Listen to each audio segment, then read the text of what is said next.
We are building up to some big market events that are coming up a little bit later on. Retail sales and CPI, both out of the United States, could confound this market. The story has been that actually inflation isn't going to be a problem, that we are going to disinflate, that we are going to see rate cuts ultimately coming through. Equity markets have liked that, and we've been on track. So what is going to drive us today? Doesn't look like it's going to be Burberry. Burberry looks like it's going to see a sluggish start to the day, but no, banks maybe a little bit more. Yeah, positive. No connection to your visit to one of their key stores in London. I am not a lead indicator. No, you're not a lead indicator on luxury. Okay. I don't actually spend money. I just look. He's just window shopping for the purposes of research, which is excellent. He does it so we don't have to. Banks could be pretty decent. Yep. The earnings come through pretty strong. Beats for ABN AMRO, beats for Commerzbank, and of course we have the story as well around the fact that banks as a sector are the leading performers, the best performing sector so far year to date. I think gains of around 20% across Europe. Really interesting yesterday, we saw the car sector doing pretty well, but one of the standouts there was Volvo Cars.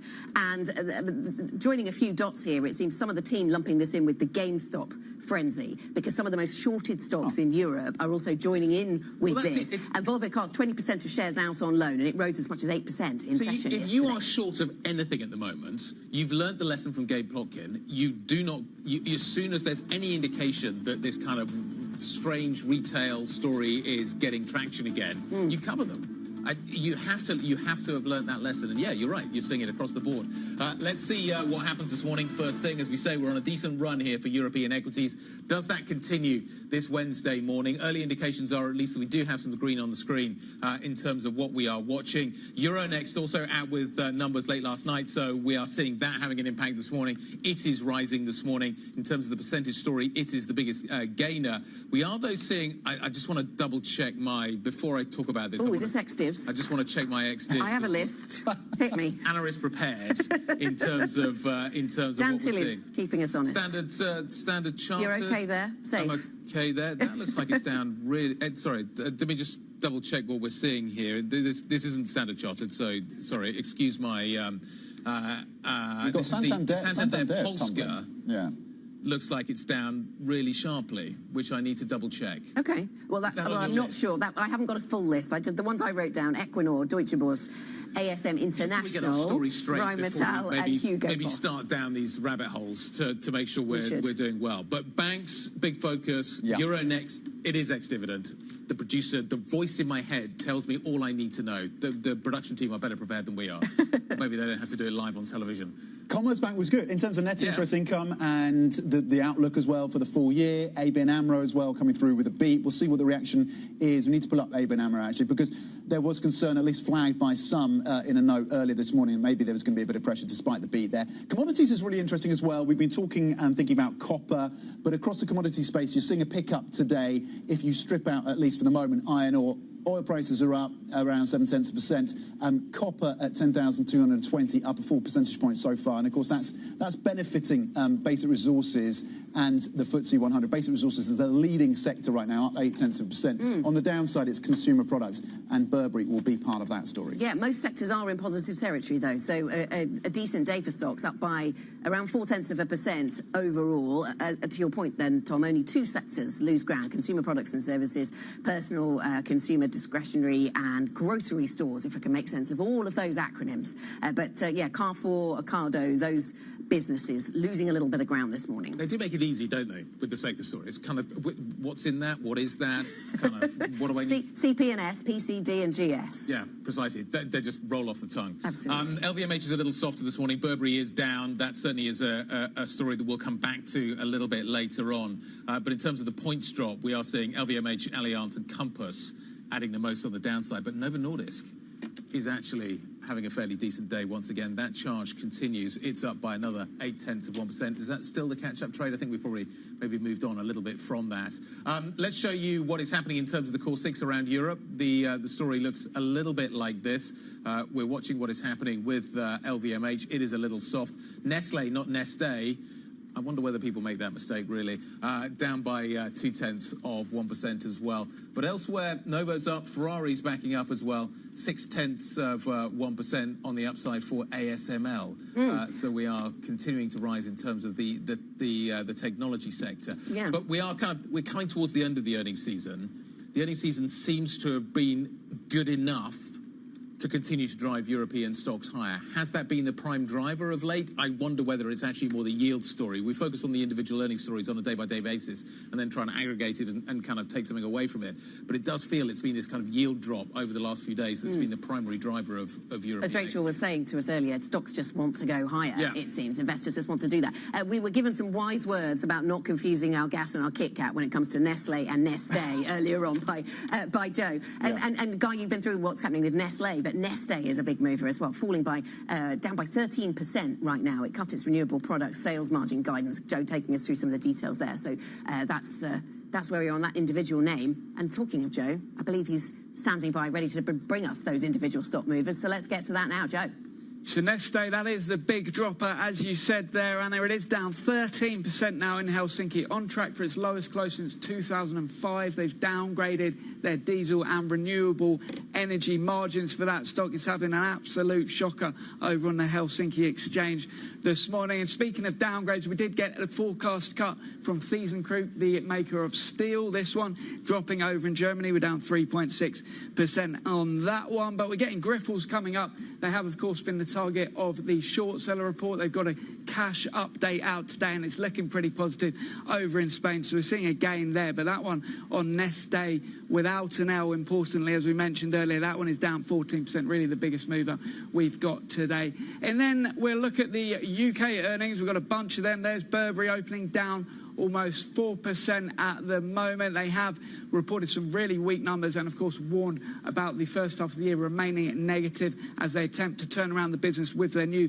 creative director. And you mentioned Compass in the build-up there. It's a massive company worth about $50 billion. I always forget how big that company is. And the numbers look strong. It's airport catering mainly, but it is coming down and potentially a high valuation weighing on that one. Imperial Brands, they've cut their dividend, but the stock coming up, it's had a rough time given the UK clamping down on teenage smoking and vaping. That's been an issue, so we're seeing a bit of recovery.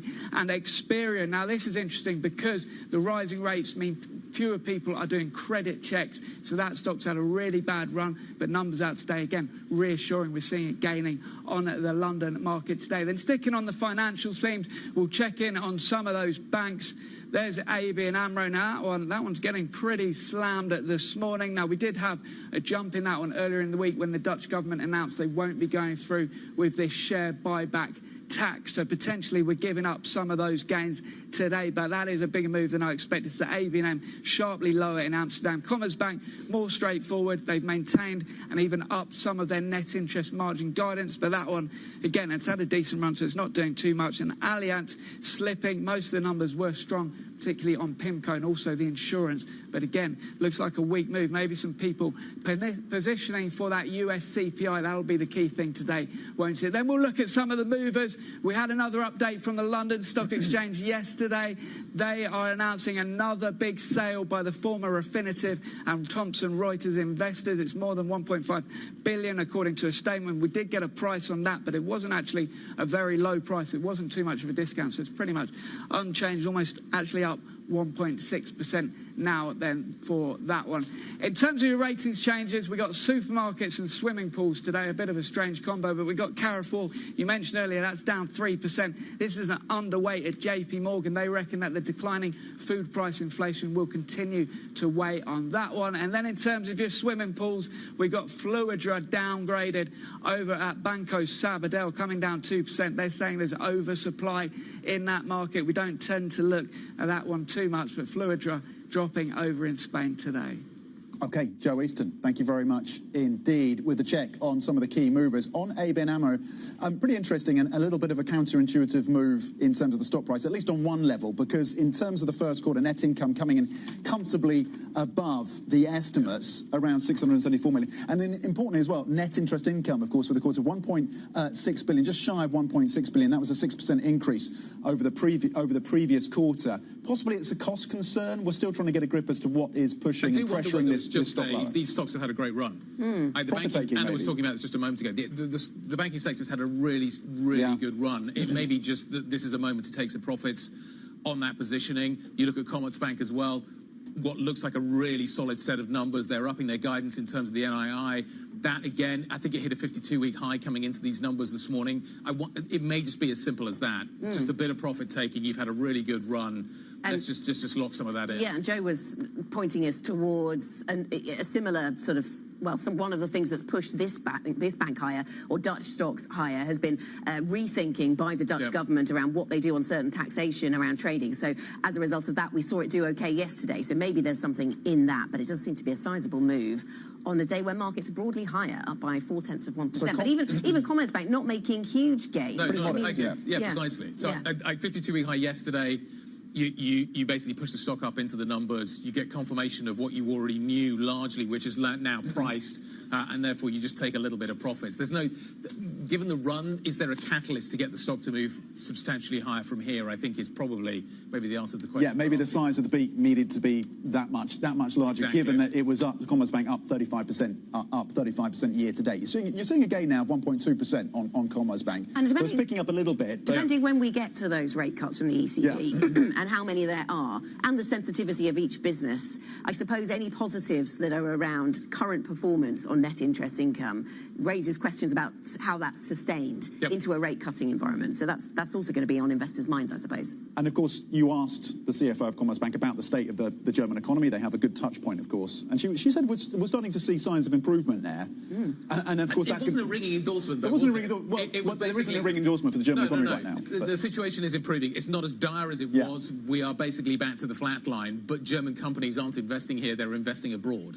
That wasn't that was an interesting line, wasn't it? Ringing endorsement.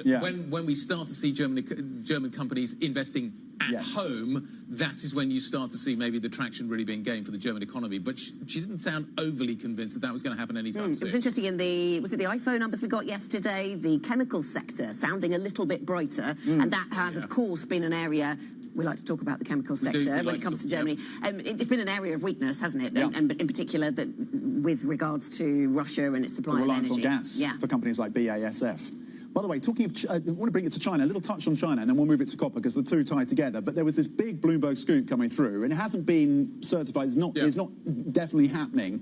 But they are considering this huge proposal then in China to essentially go out and buy all the unsold homes across the country, which could cost them the equivalent of $1 trillion US dollars. They become local. So they would the idea is they refurbish them and sell them as affordable homes within the province. But the pressure comes down on the local governments where they already have massive debt loads. They're going to get cheap credit from the banks, but the banks have already been pressured because they've been lent on to lead or to loan and push out loans at with low interest rates, obviously, and their books are looking challenged. So the debt pile increases, but in the short term, maybe they alleviate some of that pressure. Price for the housing market. So you get a clearing of the housing market, and then you can move on from there. Yes, it moves the debt from the developers to the state banks, and I don't know whether that's you're basically shuffling the debt around the system. And they're able to do that. But it starts to get the market moving again. Which I think is. And then if you get a moving real estate market in China, that has implications for commodities, iron ore, arguably steel, copper as well. Copper has been really interesting because what you've seen is some of the domestic Chinese smelters have been putting copper back onto the market recently, which had been acting as a little bit of a drag. Now, copper's been on an absolutely huge tear, and there was this kind of expectation that would persist. But this squeeze that we're seeing in the United States is fascinating, and cargoes are now being diverted to the United States in order to maybe deal with that front end and the backwardation we've now got on COMEX. The short squeeze. Well, we've been hearing from Jeff Curry, famed, of course, within the commodity space, Chief Strategy Officer now for Energy Pathways at Carlyle. Let's take a listen on his views, his forecasts around the potential copper price going forward. I'm confident that this time it's liftoff, and I think we're going to see more momentum behind it because you have three sources of demand this time around, meaning green capex, AI, plus military. Back in 2021, all we had was the green capex demand, and now it's in full force. Supply's not there, inventories are tight. Okay, Carlyle's Jeff Curry speaking to Bloomberg Surveillance with the forecast that you could see 15,000 on copper. You're currently closing in on, what, 10,200 or so. So there's a short squeeze going on. There's the demand picture, electrification. Yep. But this takes us to the corporate battle that we're seeing being forced over Anglo.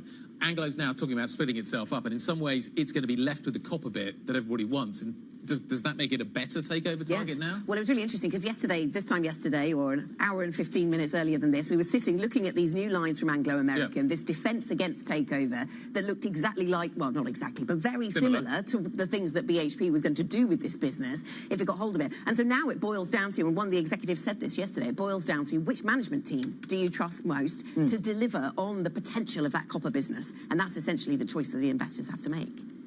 It's a challenge, isn't it? And they've come through this restructuring, so we'll see how that plays out. It doesn't seem like other bidders are getting involved right now, like Glencore are sitting this out and watching to see how this unfolds between BHP and Anglo. But to what extent do we tie that into the pricing? And at what point is 15,000 on copper, do you get demand destruction at that level? At what point does the price become too high? You may get people switching to aluminum for some of what you can do with copper. So you're always going to see that substitution story. And how much does it depend on that Chinese housing story that you were talking about? If there is clearing in the market, if they do manage to do that, then do we see any kind of pickup? Maybe a long way from that story developing. As we see, of course, that excess capacity they have within the electric vehicle space, we know that sucks in a lot of copper as well. So that's a factor, certainly. Now, we are going to be getting more, I think, from the Qatar Economic Forum in the next couple of minutes.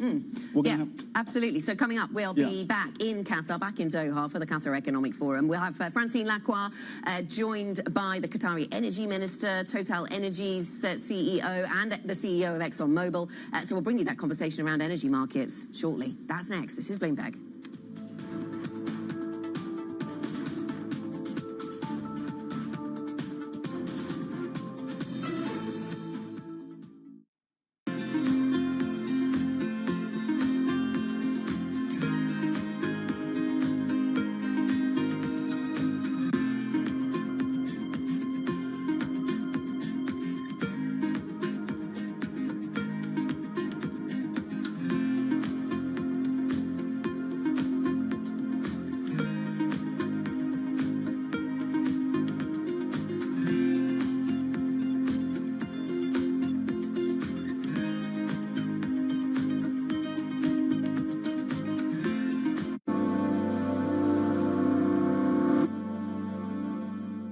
Welcome to the world of decentralized finance. With the surge in Bitcoin, you have crypto stocks also surging. Bloomberg's covering all things crypto, the people. This is a political attack, and we must hold our elected officials accountable. The transactions. Really a record-breaking moment. Bitcoin is the exit strategy. And the technology. Awareness is going to grow, and these things grow the overall industry. Crypto as an asset class is here to stay. Bloomberg Crypto, only on Bloomberg.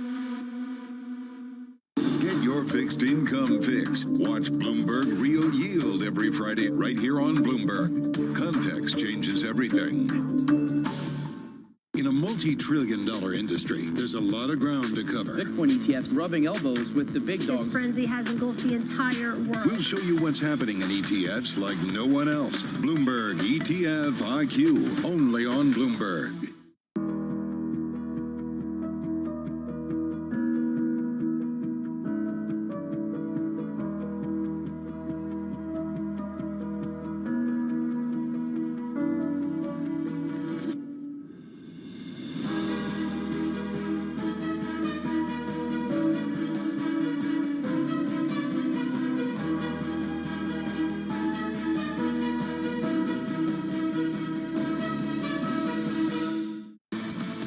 Bloomberg Surveillance covers the latest in global markets and the political events that influence your world. Join Jonathan Farrell, Lisa Abramowitz, and Anne-Marie Hordern only on Bloomberg. Context changes everything. Access the financial world on demand. Hear from leading economists, policymakers, and industry experts via live and on-demand webinars, only from Bloomberg. Start exploring to see what's moving the markets. Visit Bloomberg.com/webinars.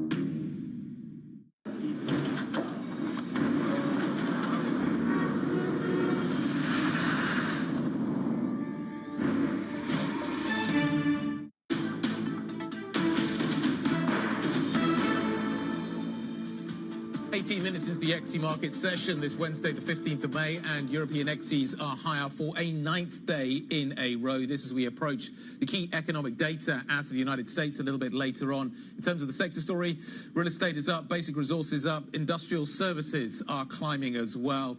Groceries and luxuries seem to be leading the weakness here in Europe this morning. We want to take you back now to the Qatar Economic Forum, where currently Haslinda Amin, our good friend and colleague, is speaking with the Indonesian president-elect. Let's listen. I'm very confident we can easily achieve 8%, and I am determined to go beyond. 8% within the 5 years, the first year, second year, and when you go beyond, are you looking at double-digit growth? I would say within 2-3 years, yes. You talked about downstreaming, but what are the other growth drivers for you? Or would downstreaming be key to you achieving 7, 8, 9% growth? Downstreaming will take several years. What will be a growth driver in the first years will be our concentration on agriculture, food production, food distribution, and energy. We want to go green in a very quick way. We want to produce our diesel from palm oil, and this will be a very strong growth driver. You know, we import $20 billion every year for diesel oil. So can you imagine the savings we will have when we will switch to biofuel? Indonesia has often said it is open for business.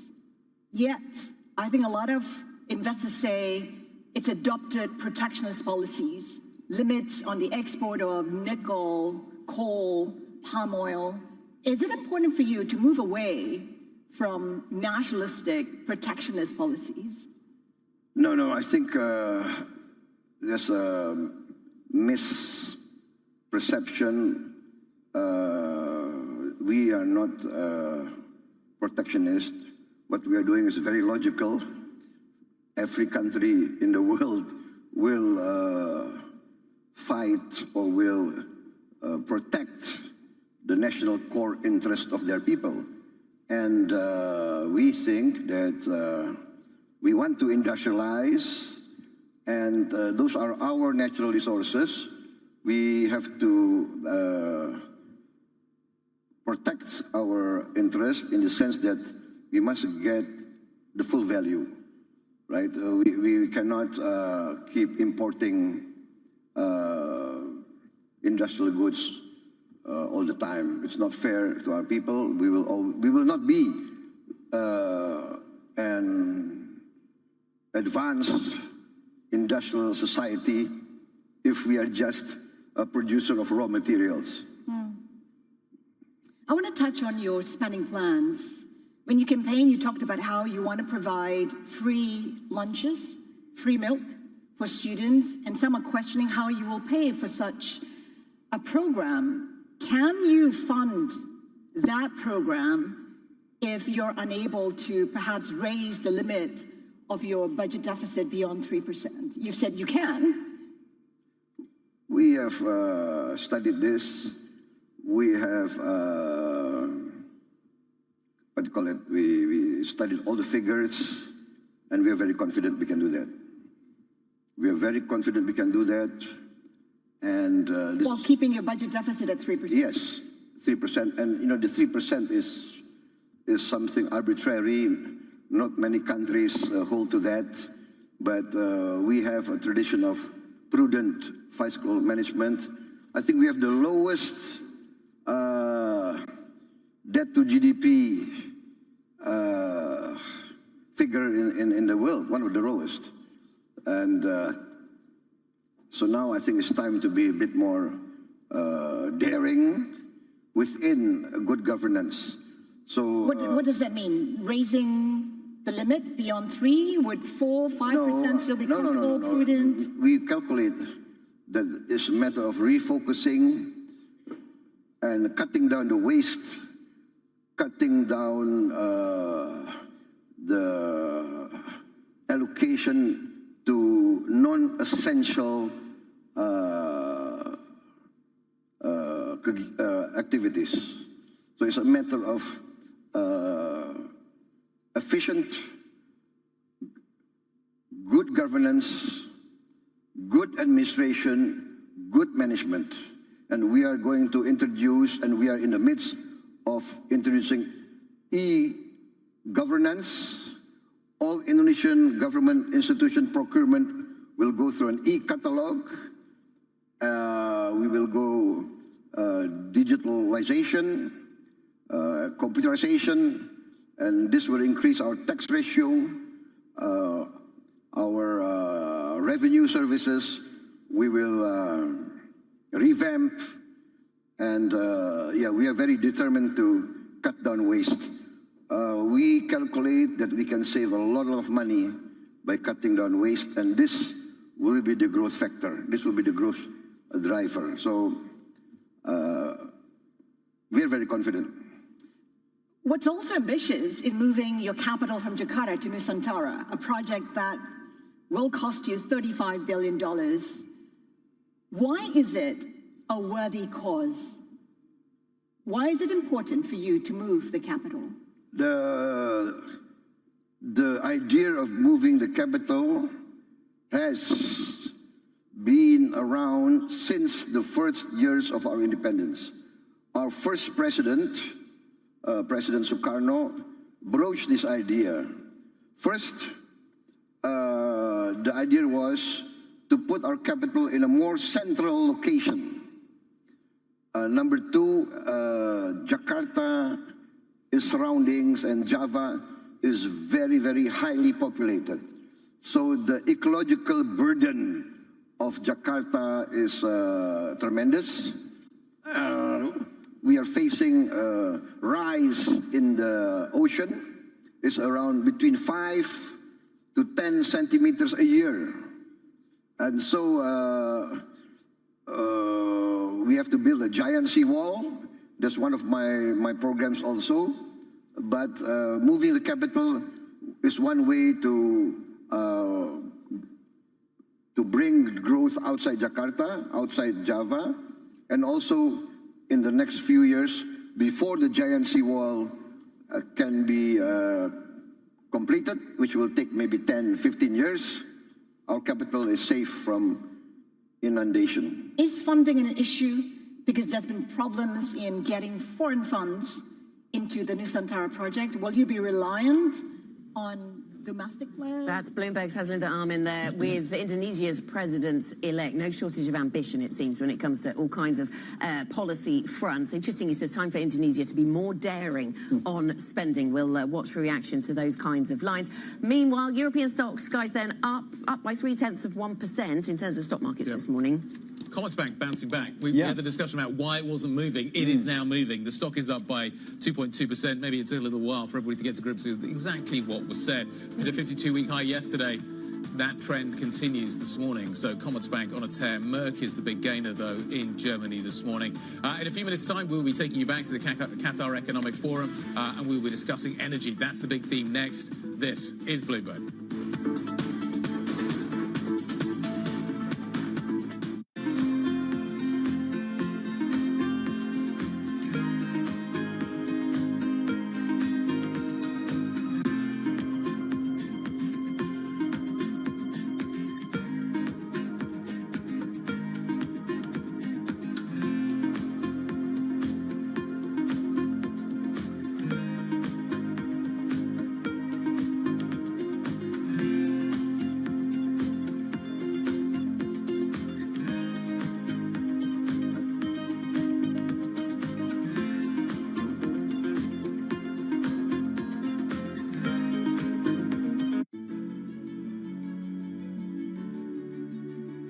every single thing I've done, it's almost as if somebody has said it can't be done. I mean, I remember I was in a factory and I said, I want to go in the night shift. And they said, no, we don't put women in the night shift. I said, how will I be a successful production manager or personal manager of a factory if I never went into a night shift and knew how a third of my people worked? So in some ways it has fueled some of my determination. It's fueled some of my, okay, I'm going to show this is possible, a sense of, I'm going to go get on and do it. It also gives me courage because I feel sometimes I'm not just doing it for me, I'm doing it for everyone else who comes after me. And I always tell women who ask me for advice, saying, put your hand up for the most difficult job. Put your hand up for things that are challenging. You know, go in there and lean into things that are difficult, that are challenging, because that's what gives you the greatest credibility, respect, reputation.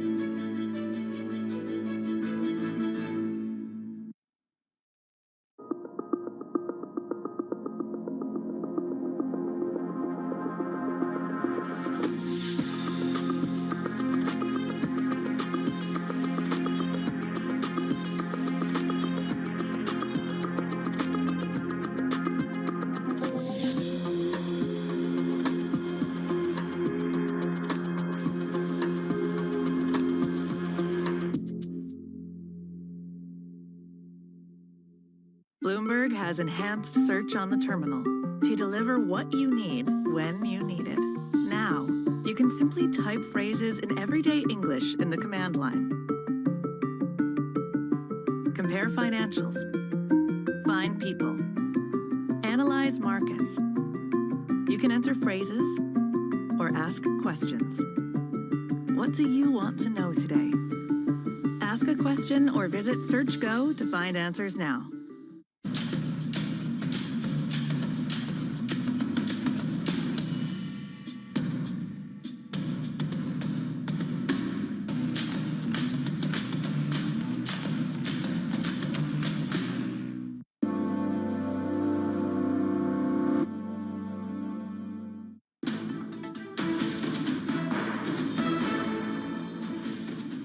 This is Markets Today, 30 minutes into our European trading day, and European stocks making decent gains, days and days of gains, it seems, for global stocks. So the Stoxx 600 up by 0.25%. We're waiting for the CPI print. That's the big macro piece of the day that still lies ahead. We've had corporate earnings out, though, from the banking sector. We're busy digesting those. We also had corporate earnings out from Euronext after hours, and we had some interesting conversation with the Euronext CEO moments ago around the listing environment and that impulse that we're seeing from some European businesses to delist in Europe and go to the United States. Let's remind ourselves of what President Macron said to our editor-in-chief at the beginning of the week around that subject.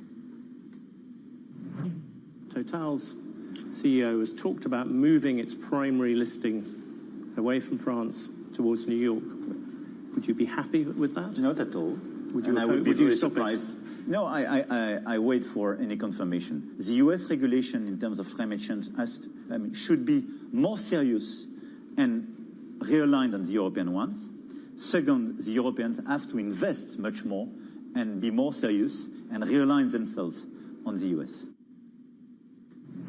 The French President Emmanuel Macron there on the possibility of Total Energies moving a listing to New York. He obviously would not be a fan of such a move, nor would Stéphane Boujnah, I'm sure, who is the CEO of Euronext, who we caught up with earlier on today. Yeah, he says we're going to make sure that it doesn't happen. We're going to find ways to make sure it doesn't happen. We're going to make sure that the rules are changed maybe to allow more capital to flow into some US money can get US into money, these so stocks. US money can go into some of these stocks. But the challenge here is that US money is flowing into US energy stocks at the moment, and the reason for that is partly down to the kind of the strong demand they're seeing over there, big capital returns to shareholders, but also just because the ESG rules maybe make it easier for US investors to park money in energy stocks, whereas they don't over here. There's been the kind of flight from these kinds of stocks from a number of funds because of the rules that have been put in place. And Stéphane referenced that, didn't he? He acknowledged that was a factor. And, of course, the French president looking at it from a different angle, saying that actually the US needs to catch up with where Europe is in terms of some of those climate rules. And Stéphane also talking then about this wall of money that's sitting, essentially the liquidity, not an issue in Europe, but how you unlock that. To your previous point, Guy, It's how long you wait if you're the CEO of someone like Total for those changes to be made, for that liquidity to be released. And then the other line of conversation that we had with Stefan, which was really interesting, is around a couple of conflicting impulses in terms of corporates looking to get more money. So on the one hand, there's early signs of IPOs coming back, but on the other hand, private markets offering a competition to public markets in a way that maybe the last time we've seen a pickup in IPOs, we didn't have as the backstory. It speaks to a bigger picture, which is the fact that if you're in the States, you have multiple sources of financing in a way that you don't maybe over here in Europe. That energy story absolutely front and center right now at the Qatar Economic Forum. Francine Lacroix has just sat down with a panel of names from the energy sector. You want to listen to this, given our conversation that we've just had. Let's tune in to what Francine is saying. About when we'll see peak consumption. So, Minister, let me start off with you. Can you give us some of what you see in terms of supply and demand for oil and gas in the next couple of years? Well, thank you for inviting us all to be here. You know, the main thing that drives demand is economic growth and people growth. So if you look at the expectation of having 1.5 billion to 2 billion people on this earth joining us all here in the next 30 years or so, it means that you're going to need more energy, whether it's for power, you're going to need more petrochemicals for everything that we're using daily in plastics and everything that's related to the petrochemical products that we use every day. So the growth is going to be there, the demand is going to be there. When people talk about transition and having renewable energy, I think renewable energy is going to play a big role with additional solar, additional wind. But because of the intermittency, you're going to need, you know, a backup to have a sustainable power all day long when the sun is not shining or when the wind is not blowing. So the requirement for power from fossil fuels is going to be there and is going to be there for a very long time. And you need to also realize that 1 billion people today don't have basic power that we all enjoy. So we need to also be fair to that population and make sure they have access to reasonably priced power. We'll talk a little bit then about what's the right way of seeing the transition. But Patrick Pouyanné, I mean, Total Energy is doing a lot of expanding in LNG products. I'm thinking of Mozambique, I'm thinking of Rio Grande, Papua New Guinea. How do you see the LNG market landscape? Is there a danger that we're in surplus, actually, at the end of the decade or in 15 years? Today, no. Today, you see even because of the European market becoming an LNG market after the Russian-Ukrainian war, you see that we are in a tense market where, in fact, supplies is even short demand. So tomorrow we have more projects coming on stream. It's true. You don't forget Qatar, by the way, in my portfolio, maybe because you wanted me to say that we are together with Qatar in all the projects. Fundamentally, we believe gas is part of the transition. Gas is the best way to make flexible power to complement the intermittency of renewables. Gas is a way to get out of some coal, so replacing. So it's good transition. So there is a market there for gas, for LNG. Of course, it's a commodity, so you don't never match supply and demand. So probably we'll have by 27, 2030, quite a lot of supply. But you know when there's quite a lot of supply, which is good, is when the price is going down. So it attracts new customers. Countries like India, for example, are really looking to building infrastructure for using gas, city gas, distributing gas. So I think it will be a good, after having a peak, which afraid the customers, we will have maybe a softer price, and then it will attract customers, and then we regulate it. So I'm not afraid. I think there is a clear place for the gas in the transition. It's a fossil, but again, it's emit less than others. So let's think to that. And again, like His Excellency said perfectly, we have entered into the electricity business. I can tell you, all my customers in electricity, they want 24/7 electricity. And if I'm giving them only renewables and wind, it doesn't work. So you have to match gas plants, gas-fired power plants, and renewables. And this model, we deploy it, for example, in Texas, and it's quite profitable to do it.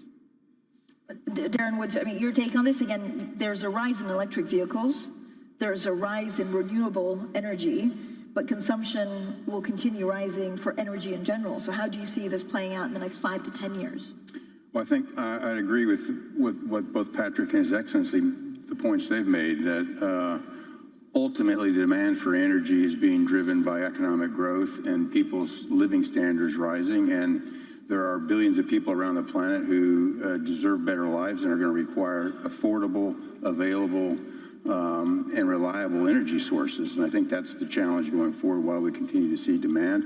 EVs, wind, and solar all play a role, but they also have their limitations. And so I think the challenge for the world going forward is to meet that demand, to meet that criteria, affordable, available, and reliable power in a way that does it with less emissions. And there's the electron solutions that everyone's been focused on for quite some time. There's also the molecule solutions. Part of it is natural gas and having lower emissions through combustion of natural gas, but it also is with converting natural gas to methane, to hydrogen, and then burning hydrogen with less emissions. It's biofuels, it's capturing the carbon. There's a number of solution sets to address the broader problem statement, which is emissions, while you continue to power economic growth and people's prosperities. As we talk about it in our company, it's an and equation. You don't have to choose between one or the other. The world can do both. And I want to ask all of you where you think we are in the cycle of the transition. But Minister, Qatar announced plans to expand production capacity to 142 million tons a year by 2030 earlier this year. Do you think you'll expand even further?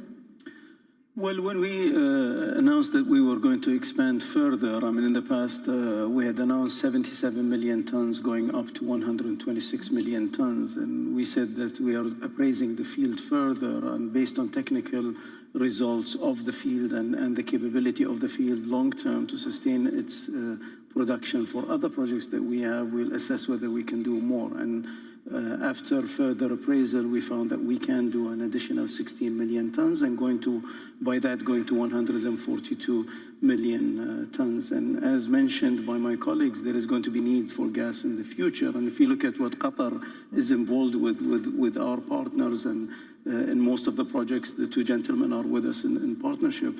We're going from 77 to 142 in Qatar, and if you count what ExxonMobil and us are doing in Texas, that's an additional 18 million tons. We're more than doubling the Qatar capacity, if you will, or Qatar Energy's involvement in capacity over the next few years. So we think there is a big demand in the future, and we're going to expand to meet that demand. But I think technical capability of doing more in Qatar is going to be assessed in the future. And if there is more, we probably will do more. But also, we're a big explorer around the world, one of the largest holder of exploration blocks in the world, and some with my colleagues here. And if we find gas or oil, we would increase the capacity. We think we're very bullish on the demand going forward. And as mentioned, there is going to be a glut, if you will, of a lot of projects coming, mainly from Qatar and our project in Golden Pass, and some from my colleagues here in Mozambique and other areas.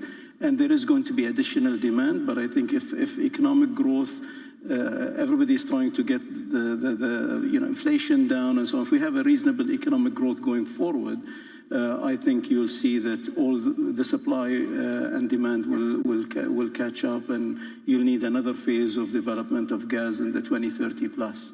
I don't think gas is going away anytime soon, and as evident by what the G7 said, just a year and a half ago or so, that we need more LNG. In the past, they were saying no more gas, no more fossil fuel.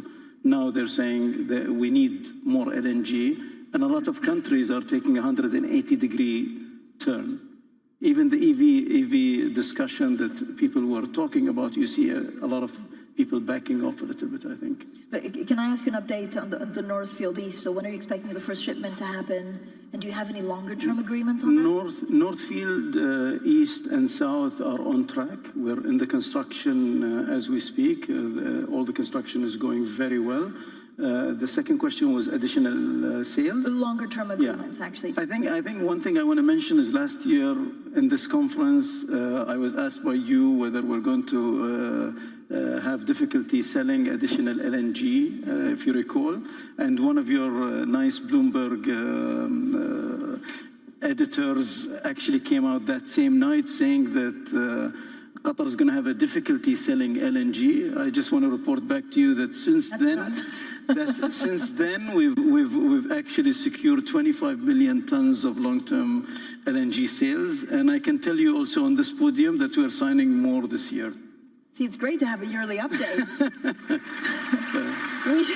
Our marketing team is doing a great job. We should do it, bi-yearly to have every 6 months update. I don't think there's a problem of selling LNG. Everybody that's buying LNG is stopping in Qatar, and with my colleagues with other projects. I think it's just agreeing on terms and conditions and pricing. That's always the sticking point to finalizing things. But I think there's a huge demand out there, whether it's from Asia or Europe. And I think even Europe is realizing now they have to do something different to secure long-term. They've been very lucky with 2 warm winters. So, Patrick, how should we look at the global energy transition? Is it taking a back step? Is it parallel? What did we misunderstand 2-3 years ago about how this would develop? In fact, the word which is important is transition. The things will not happen in a night, like some people are dreaming, because again, some fundamentals is that population is growing, energy demand is growing. And in fact, when you look to what happened, for example, last year, it's true that we invest more and more and more in decarbonized energies, renewables, biofuels, etc. But last year, because the increase of demand on a single year, it covered these additional decarbonized products, only covered 40% of the additional demand in a year. So we are yet to cover with what is energy of today. And so, as I like the expression of Darren, the end equation, we are in a real world today. It's our energy, fossil fuels. We need to continue to produce and never forget that there is a natural decline, not in Qatar, but in many oil fields, There it's growing, it's a natural growth, but it's quite an exception, a natural decline. And so on one side, we have to maintain the existing system, what I call the system A, and of course we have to build and invest more and more in the system B. But we are not yet at a pace to cover the additional yearly demand. So when people tell us we'll have to just keep on one side, no. So the transition is happening, it's serious. Last year we built in the world 550 gigawatts of renewables, but it's still not enough. So it is happening. Innovation is coming, but the EV deployment will take place by 2035, 2040. In not every place. You had just before us the president of Indonesia. You could ask him. For them, the priority is to get people out of poverty. That's the reality. It was his speech. So we need to face that reality. So the transition cannot go at the same pace everywhere in the world. And it was one of the pragmatism statements of COP28. It cannot be every pace everywhere in the world. Emerging countries, developed countries. And the developed countries should not impose their views to everybody. And if you say that, yes, it's happening, but it will be gradual, slow, and I would say gradual. Even in our countries, developed countries, because there is a point which is fundamental, it's the affordability of energy. It's so important for the life of the people. You can see the French, the German farmers, they were angry because we want to increase their price of diesel for their tractors. So we have to keep that in mind. So it's fine-tuning the balance between more sustainability for sure because of climate, but also keeping the affordability and reliability. And that's the equation, which is not an easy one. And I can tell you, I think we are doing our best. We are not, all of us are engaged in a way in different parts of this transition, the molecules, the electrons. It's not a matter, it's different views, and we need all of that. In fact, we need all energies. And so, yes, it will take time, but it does not mean that we not progress. We progress. And then the society, in fact, fundamentally, society means the demand patterns will dictate the pace of the transition. There is a wrong idea that the supply will dictate it. No, it does not happen like that. Of course, we need to supply, but the society will tell us. And society is also the car manufacturers. There was a big enthusiasm for EV, and suddenly 2-3 years after. No, today they tell us maybe the customers are a little reluctant to pay 10,000 euro more for a car. Of course they are more reluctant. So that's the pace of it, and that's what transition is clear. Of course, but there's a lot of tension, Darren, right? Because if we're going to hit the targets, then the transition needs to be sped up. So are we slowing it down again, or is it just a perception? Well, I think what's happening is we're starting to bring realism into the discussion. I mean, I think understanding the global energy system, the scale of that system, the important role that it plays in everybody's life around the world, and then thinking something that's been built over 150 years, trillions and trillions of dollars of investments that's playing such a critical role in the economies around the world, how you transition out of that system. And I would say transition from a higher carbon emission system to a lower carbon emission system. We started out with a very narrow solution set focused on wind and solar and EVs, and assumed or aspired that that would address the total set of the issues, and it doesn't. We need to be more realistic around, to Patrick's point, there are a lot of solutions that are going to be required. We should stay focused on the problem statement, which is emissions, and reducing those emissions, and less focused on exactly how to achieve that, and let every company, every sector, all technologies compete for the most cost-efficient way to reduce those emissions, and we will make progress much faster, which will mean making today's system more emissions efficient, while we introduce new systems that have lower emissions. And then with time, you will transition and we'll make progress. I think we've made a big mistake, one, by narrowing the solution set too soon. And we haven't been serious because we've taken out the companies who actually have the best understanding of the system, and frankly, a lot of the capabilities required to transition the system. And so I think a more realistic approach, one that opens the aperture on solution sets, and then one that engages the industries that have the capabilities to contribute effectively.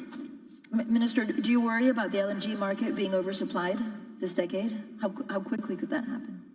I think being if I can just add to what my colleagues were saying on the transition, I think the promises were made, the majority of the promises were made by officials that are politicians, that really don't understand the details of how you can achieve these transitions.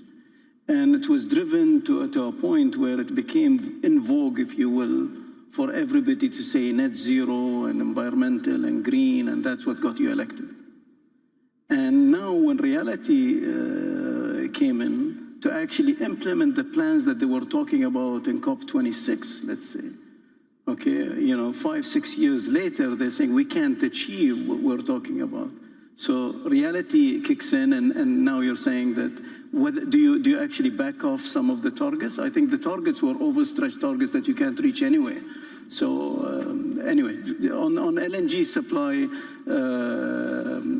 I think that there is going to be a need for LNG for a very long time. The European market seems, from officials that you are discussing, I was with Kadri Simpson, with Her Excellency Kadri Simpson, basically the Energy Secretary or Minister of EU, with Darren Woods in Saudi Arabia just a couple of weeks ago on a panel.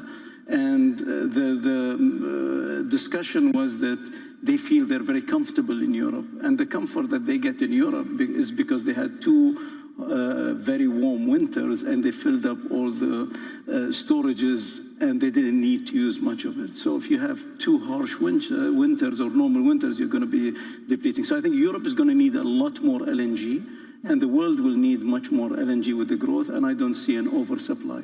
You talked about the frustration of some politicians. I think Patrick Pouyanné is looking at possibly listing in the US. I don't know whether that's frustration with politicians or frustration with the investor base that maybe don't fully understand what you're trying to do. But will you move your listing to the US? Look, it's quite easy. There is no emotion. It's a question of business. What we observe is that we have more and more US shareholders. Today, we can only offer them ADR, and we want to offer them shares. That's all, because we have more and more US shareholders, and we have less European shareholders, including French shareholders, probably because of of all the debate about ESG, etc. That's the reality. And then you see quite a different valuation between the US markets and the European market. So it's a fiduciary duty for the board of TotalEnergies to study. So I said we'll study, and then when we have studied, we will come back. And again, it's not a matter of politics, it's a matter of business. And I'm happy to see that all the French politicians want to keep TotalEnergies. By the way, we never said we will leave France. I repeat, we'll stay in France, we'll be listed in France. The question is, can we offer some shares to our US shareholders? That's technical and no matter of emotion. What is more important is the gas, to be honest. But no, just to tell you the truth. I mean, the listing is quite important. No, it's not so important. Because again, the company is in good shape. We are very happy. We have a growth. We are, I could say, in front of the most profitable major last year. So it's sorry for that. But even investing in renewables, so we have a clear strategy. The strategy will not shift, which is more fundamental to me. Yeah. There is a clear strategy. We are consistent. We will deliver. It's gas. It's electricity. It's oil. That's part of it's energies, TotalEnergies, and that's more important to me. Our editor-in-chief also spoke to President Macron Monday, who said he wouldn't be happy if you left France. But Darren, would you welcome more listings, even of European-based companies in the U.S.? Yeah, I think there's a more fundamental issue here, which is the approach that policymakers and politicians around the world are taking to drive the outcomes that they're looking for and the policies they're putting in place to achieve those outcomes. If you look at what's happening in Europe, our perspective, because we have quite a large business in Europe, is the policy being put in place is very prescriptive and very focused on how to achieve an outcome. So you're relying on politicians and policymakers, to His Excellency's point, that don't have a true understanding of how things actually get done within certain industries to prescribe how to then conduct business. That puts a huge burden on the businesses. It makes them very uncompetitive. And on a global market, particularly in the industry that we're engaged in, it is global markets are liquid all around the world. And in order to compete, you need to have bring as much to bear in that competition as possible. The U.S., if you take what they're doing in the policy making, particularly around climate with the IRA, it's more focused on the outcomes and looking at carbon intensity and encouraging businesses to find ways to meet those outcomes and keeping, at this point, the aperture open around how best to achieve that. That engages the technology firms, that engages the market forces, that engages the companies to find the best solution at the lowest cost to achieve the outcome. That's a much better competitive environment to operate in. I think that's one of the big challenges between the U.S. and Europe, quite frankly. You look, it works, what Darren said. Look on the methane. When you speak about natural gas, the counter-argument is methane. Since in Glasgow we discovered there is a lot of a question of methane, the industry has taken that seriously, and we are all engaged in clear roadmaps, and we target through net zero methane by 2030 and in Permian, and we have the solution. So if the objective is set, you need to reduce the emissions, even to really strive down the emissions. We are able to do it. We take the challenge and we find a solution. So I think this is a way to interact between the policymaker and our companies. Let's trust each other. Let's not try to regulate. In fact, what is wrong today is to think the transition can only go through regulation. No, it could go also by innovation, trust, and working together.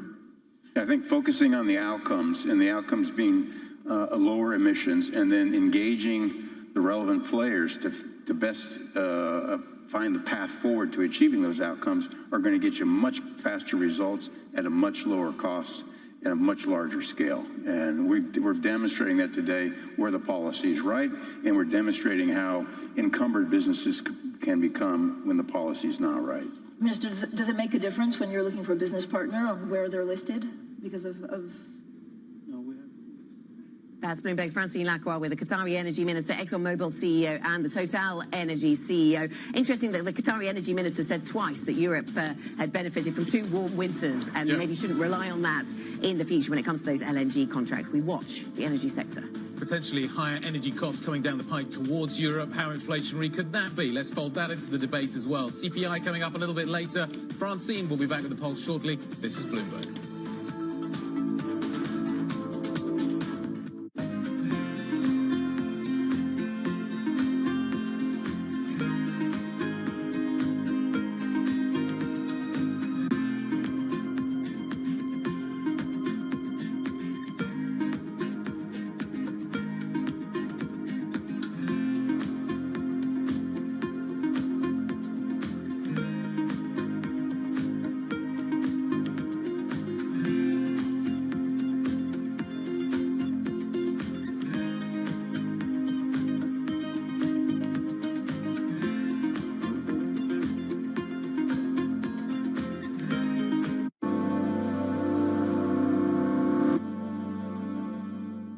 It's the world's second largest economy with a growing influence in global affairs. But geopolitical uncertainties, deflationary pressures, and questions about foreign investment linger. Bloomberg, The China Show, brings you the unmatched expertise you need to keep track of breaking news, in-depth market analysis, and the most influential newsmakers in and around China. Bloomberg, The China Show. Weekdays around the world, right here on Bloomberg. Context changes everything.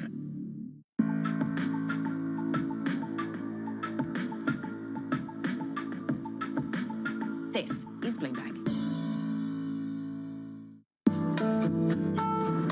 DOJ or other authorities. Could face bigger challenges. Brussels next. It was going to keep reading World Cup. This is a 3 as the economic picture. Covering the intersections of Hollywood, Silicon Valley, and beyond. From the world of politics to the world of business.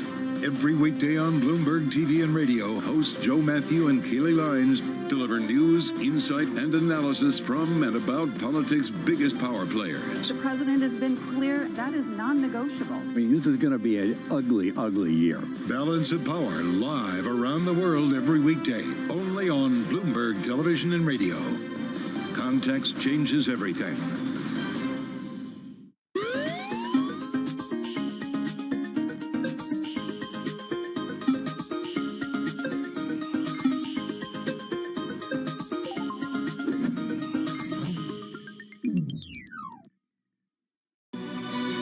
This is Bloomberg News Now. News when you want it at the touch of a button.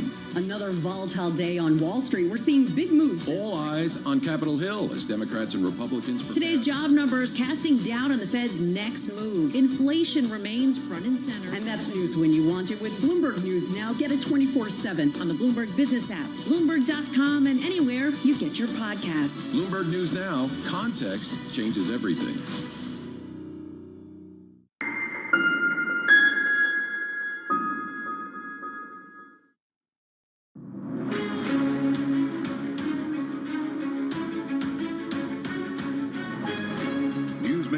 And market movers. This is The Pulse with Francine Lacqua.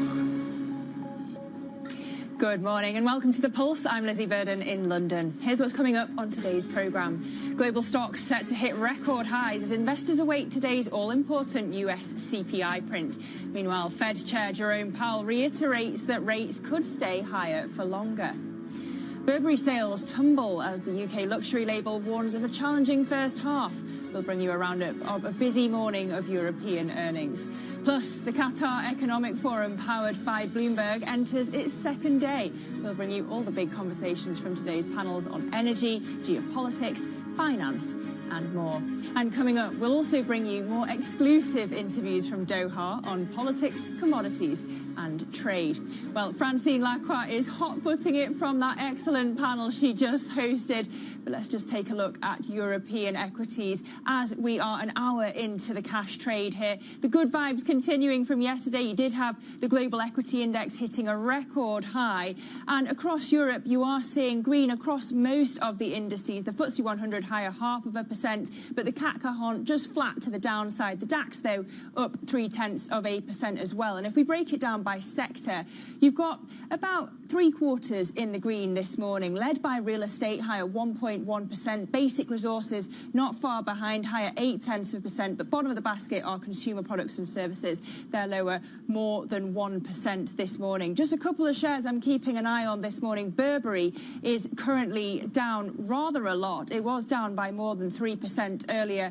Now it's just 2.6% lower. But this is, of course, on checkered sales. We had earnings this morning, sales tumbling because of weak demand in China and the US. And Commerzbank, meanwhile, is up 3.7%. This also on its earnings. It lifted its lending outlook after beating estimates. If we flip over to the cross-asset picture, we can look ahead to the Wall Street Open. US futures are pretty mixed this morning. S&P E-minis flat to the upside. Of course, as I say, it's inflation day over in the US. We await that CPI report at 1:30 p.m. London time, and the expectation is inflation moderated in April for the first time in 6 months, at least at the headline level, but core CPI projected to rise 3.6%. Still too high to warrant rate cuts in the eyes of some on the FOMC. But yesterday we had the S&P closing up 0.5% despite Chair Powell's signals that rates will be higher for longer, and a mixed reading on PPI as he framed it,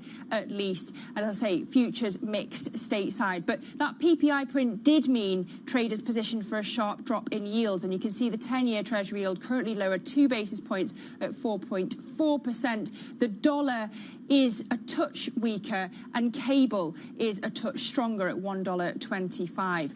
In terms of oil, Brent is currently trading at $82 a barrel, and we have the latest numbers out of the IEA this morning. Their report dropping across the terminal just now. So let's take a look at the top lines. We have the International Energy Agency saying that the outlook for global oil demand growth this year continues to soften. The macro backdrop, of course, the economic slowdown in Europe, poor industrial activity, and another mild winter really sapping consumption. Also, just factor in the abundant US oil supplies offsetting Middle East geopolitical tensions and those production cuts by OPEC Plus. And it all brings us back to inflation, doesn't it? Those numbers later today. But we can dig in more into that IEA report with Toril Bossoni, who is head of the Oil Markets Division at the International Energy Agency. Toril, good morning. Thank you so much for joining us. Just walk us through the factors that have left demand growth set to soften this year. Thank you, and good morning. Yes, so we have, for the world as a whole, we have oil demand growth slowing from 2.3 million barrels a day last year to just 1.1 million barrels a day in 2024 on average. And we're seeing that's a downgrade from our last monthly report by about 140,000 barrels a day, as the latest delivery data for oil demand, especially in Europe, but also in the United States and other major economies, came in really weak in the first quarter. And as you noted, it's weak industrial activity that is driving this in Europe in particular, but also warm weather, a second warm winter here in Europe.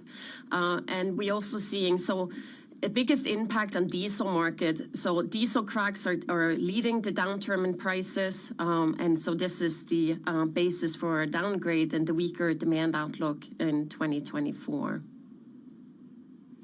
And recently you've started assuming that OPEC Plus cuts are going to stay in place throughout the rest of next year, maybe even indefinitely. But we haven't had an overt signal of that from OPEC Plus. So I wonder what you're hearing that we don't know yet.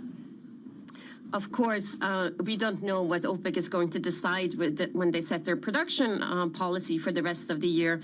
They will meet in the beginning of June. Our methodology, our assumption is that until the alliance signals that they will unwind those cuts, we will, our balances, keep them in place to show how the outlook for global oil demand and non-OPEC supply, with those production cuts in place, what that looks like. So based on our forecast for the remainder of the year, we do see some room for OPEC Plus to increase production in the second half of the year, because even as with the weaker demand outlook that we are projecting, non-OPEC supply growth continuing to grow, we're seeing the call on OPEC Plus crude at about 42 million barrels a day in the second half of the year, which is 700,000 barrels a day higher than the April production. So some room for the alliance to increase production temporarily in the second half of the year. But of course, we will wait to see what the producer bloc will decide when they meet in June in Vienna. And Toril, I just want to bring in our very own Francine Lacroix, because of course she's just had a very relevant conversation on this, a panel in Doha on oil. Fran, welcome back to your own programme. Thank you so much, Lizzie. Toril, I just got off stage and we're speaking to the chief executive of Exxon and Total, and also the Qatari energy minister, and they were really pushing back against this idea of peak oil. Given this oil supply-demand equation that you're looking at, do you see that peak fossil fuel demand being pushed beyond the end of the decade? Thank you, Francine. Good to see you. So what we're seeing now with oil demand growth continues through this year, next year, and through this decade, but the pace of growth is slowing. That's what we're seeing. And we're seeing that we are with 1.1 million barrels a day demand growth this year. We're back to trend, so the pre-pandemic trend, 2021, 2022, 2023 was really boosted by the post-pandemic rebound. And we're seeing now that it's really the petrochemical sector that's driving demand. We're seeing declines in Europe, for instance. Gas oil demand was declining for a second year running now. Without China, global oil demand growth in February and March were down year on year. So that's clearly signs of a slowdown in oil demand growth. And in our projections, that slowdown, we will see a plateau rather than a steep peak towards the end of the decade based on our current assumptions. And Toril, if we could just bring it back to supply, what's your message to OPEC Plus? Should they relax the cuts and restore supplies? Obviously, we're looking very closely and seeing where oil demand growth is coming in. It has been weaker than expected so far this year. This may continue. And of course, OPEC Plus group, they're meeting on a monthly basis and they're watching all the signs themselves. Now, for the third month running, we're also seeing global oil inventories increasing. So both in March and April, we're seeing a very strong oil demand, oil stock builds globally. And this is obviously signs that market, it is relatively well supplied. So this is something to watch as we move forward. Okay, Toril Bossoni, the International Energy Agency's Head of Oil Markets Division. Lovely to have you with us. We thank you. We'll have plenty more from the Qatar Economic Forum coming up. As you look at your screen, you're looking live at pictures of a discussion between Jennifer Zabasajja with the chief executives of Qatar Airways Group and Rwanda. The theme is connecting the Middle East with Africa. And Francine is going to be back after the break with plenty more from Doha. So stay with us for more. This is Bloomberg. A similar hub with the efficiency, with the design, with the way.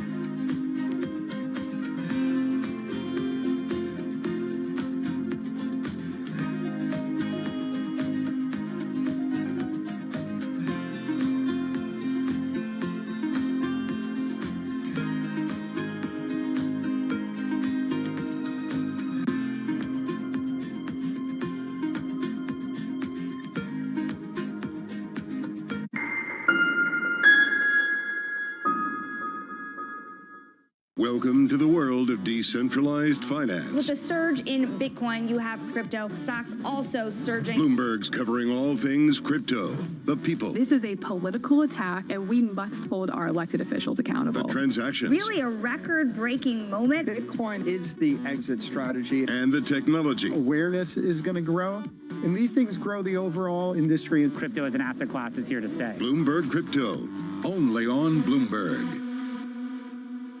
Why do the biggest names in business choose Bloomberg? That is a great question. It's a great question. Great question. Great question. Best question I get all night. Bloomberg, top experts, great questions. Always on the heartbeat of the tech spread across global markets. The real-time data aspect is going to be important. We're going to bring you expert analysis on that. Sure. Don't miss Bloomberg's interview with the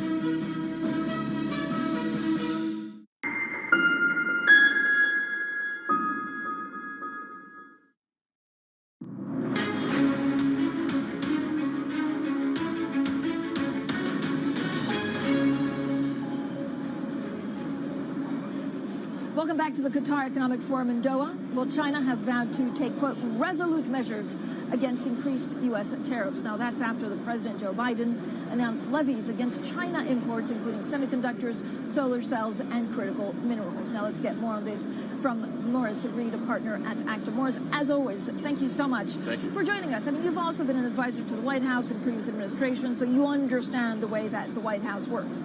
I mean, is Biden actually going after China so that Trump can't attack him on his China policy? Yeah, so first step is that China is the one thing that unifies Washington, D.C. Everyone's around this. Donald Trump can take credit for it. From Biden's standpoint, this is a first mover's advantage because he knows if he doesn't do anything, then Donald Trump will smack him. But as I predicted and everyone's talking about, this is the first step, phase 2 in the China-U.S. global volatility, geopolitical volatility. It will be much more aggressive next year. So this is the beginning of a much more aggressive push against China next year. But what happens? I mean, if you don't have China on the global order, do they do their own order? Or does it mean that actually for critical minerals and things like that, the U.S. and other G7 countries need to look elsewhere? Well, they're going to have to look elsewhere, but they're going to have to find a way to bring China closer to the fold.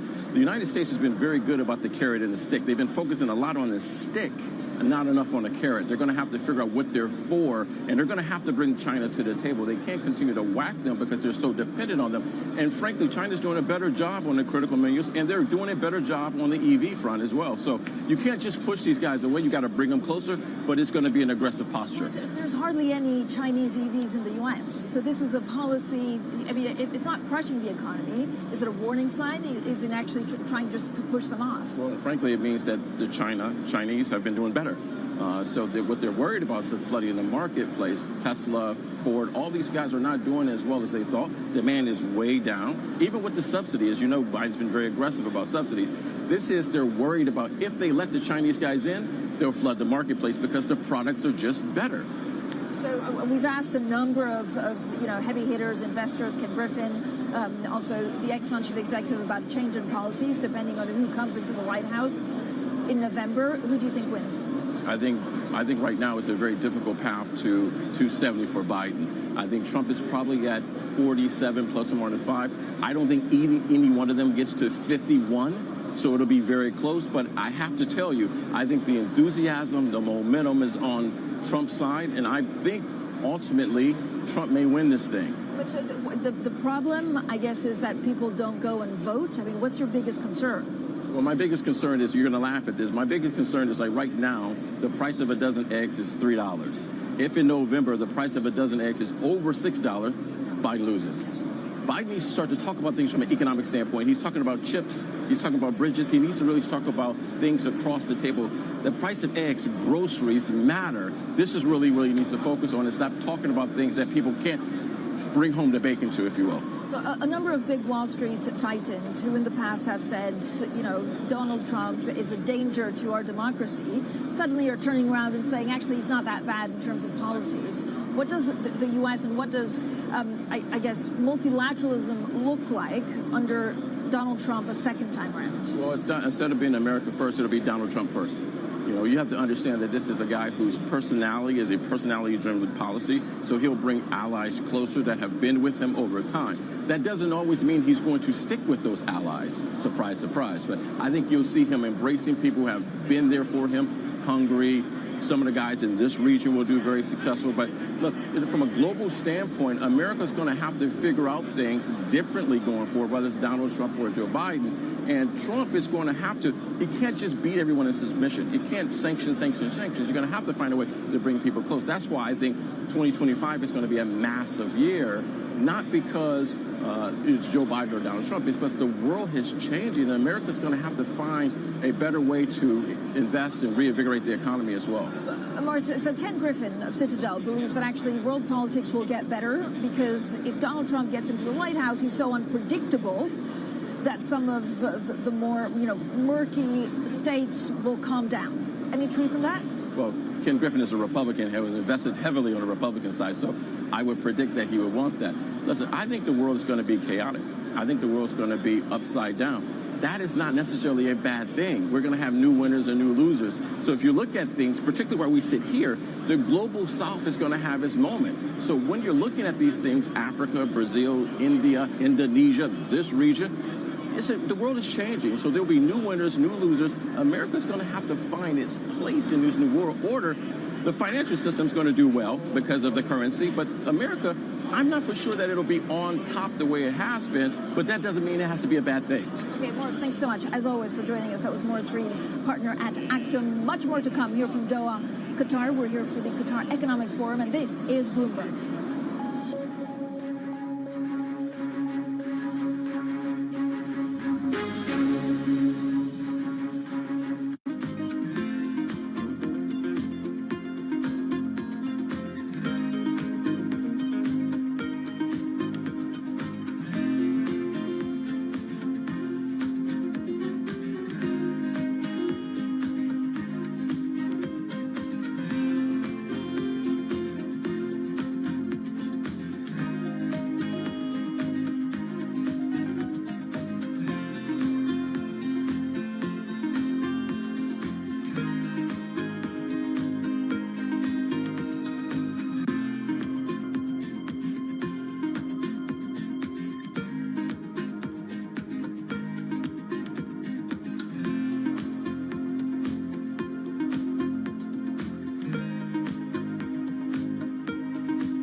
Access the financial world on demand. Hear from leading economists, policymakers, and industry experts via live and on-demand webinars, only from Bloomberg. Start exploring to see what's moving the markets. Visit Bloomberg.com/webinars. Bloomberg covers the world with unmatched reach and resources. From more than 120 countries, the moment news breaks, 24 hours a day. Bloomberg, context changes everything.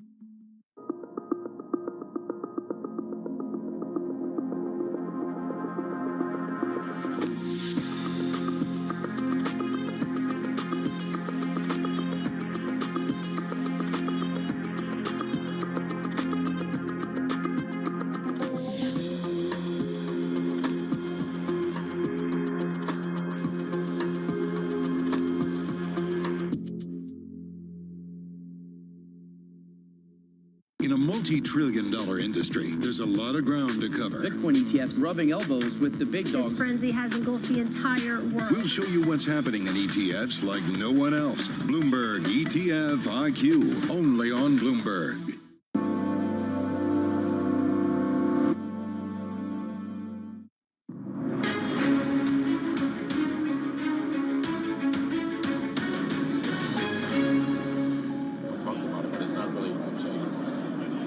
Welcome back, everyone, to the Qatar Economic Forum here in Doha. Now let's return to Morris Reed, a partner at Actum. In a previous life, he was also in politics. Is that fair, Morris? Absolutely. But you got out. Well, I like money better. I've seen enough. Morris, talk to me a little bit about what we're seeing, right? I don't know whether it's a global fragmentation or certainly, countries having to choose sides and what that means for trade. You talk about supply chains, but if this U.S.-China, U.S.-Russia, U.S. in certain places, everything, does it completely redraw supply chains for the next 2 decades? Yeah, I think people are trying to figure it out, but it hasn't changed much, right? China's still there. Everyone talks about Mexico. Turkey thought they were going to have their moment as well. But at the end of the day, there's going to be winners and losers. I still think that China's going to be the net winner because it's just too difficult to move these things. And China will realize they need the world. They just cannot isolate themselves. They need the world so their economy keeps moving forward. So I expect China to still be the ultimate winner. Mexico could play a significant role for America going forward. So what does that look like? And again, we talk about U.S. exceptionalism at some point, or U.S. officials just fighting too many fires across the world? Yeah, I think it's just going to continue to be a food fight. It's going to be a game of inches, not long passes, if you look at it from a football standpoint. I agree with my friend at the World Trade Organization, Dr. Goetz, that you can't decouple the world. The world needs each other. But there will be, I keep going back to this, will be winners and losers. There will be people that will lean in. I expect Indonesia to do very well. I expect Brazil to do very well. I expect India to do very well. And the reason is they have been able to almost live within their own means. They don't need China. They don't need America. They want them. But their markets are strong enough that they can stand on their own 2 feet. So I think those are the people to really pay attention to. So how badly will Europe do? I think it's going to be difficult for Europe. Because they're stuck in the middle? Well, there's a couple of things. Number one, the economies are shrinking. The population is shrinking. They don't like immigration. So, look, the thing that has made America great is not because there's been population growth. It's because of immigration growth, right? So I expect those places to be very difficult. I also think that although Europe is thinking about going to militarize their defense thing, it's going to disproportionately mean American companies are going to win those contracts. So, again, they're going to be so dependent on America from everything from goods, products, and services. But I think that Europe will find its footing. I think Germany will be fine. I'm not for sure about France. France has got some real issues around their immigration system, particularly with Muslims, and making sure that they're part of the economic system. Why are we not talking about debt in the U.S.? I'm not sure, but I hope that they'll cut interest rate next year. And another thing to pay attention to is, the big tax fight next year. No one's talking about that, but all those Trump tax cuts roll off. So it'll be a big tax year next year. And I'm not for sure why we're not talking about debt. As you know, President Trump thinks that debt is a good thing. I'm not for sure everyone else does because we keep printing more money. What are you most worried about when it comes to the U.S., economically or in terms of foreign affairs? Innovation. I'm worried about innovation. I'm worried about America closing the border and not understanding that the reason that America is exceptional is because we welcome everyone. Smart people that want to live there and grow a family and grow a business. So that's what I'm most worried about, is that if we close the border, we're going to lose our innovative edge. But this would be, when you say you worry about that, it would be a change in administration that could bring some of the policies, or is it just talk at the moment? Well, it's rhetoric at the moment, but Donald Trump will go all the way, and Joe Biden is starting to go half the way, right? So I'm worried about the rhetoric. I'm worried about people not wanting to come to America because they're not feeling welcome anymore. You're speaking to a number of leaders across the world. Are they trying to Trump-proof their economy? Is that even possible? I don't know if they're not to Trump-proof their economy, but they're trying to make sure they're on the right side of Trump. And you saw a number of people have gone down to Mar-a-Lago to start that relationship rebuilding or building. This is something they didn't do in the first Trump term. People understand that it's a personality-driven thing. You need to be on his radar. You need to have a relationship with him to better understand what he wants to get done and how you play a part in that agenda. Which means what? Allies, loyalists? I think, is that how you get to look, everyone talks about that. I think it's overblown. Look, this guy likes people that are supporters. He does like the quote-unquote loyalists, but at the end of the day, he will want to move the economy forward, just as Joe Biden will want to move the economy forward. So they'll be looking for partners, but everyone's concerned about Donald Trump because of the last administration. But the reason they were concerned is because they weren't prepared. This is what they're trying to do differently this time. They're trying to prepare themselves. But will people go and work for him? I think certain people. Well, I don't think I have a notion of who might be the Secretary of Treasury, but I won't say it. But I think that you'll be surprised that there'll be a number of people that will go work for him. Next time we interview Morris Reed, he's definitely giving us the name on air. Morris Reed, partner there at Actum. Coming up, we talk copper and the transition. Copper futures in New York soaring to their highest ever after a short squeeze. We'll be speaking to Robert Friedland, founder and executive co-chairman of Ivanhoe Mines. That's next, and this is Bloomberg.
times in tech are on Bloomberg.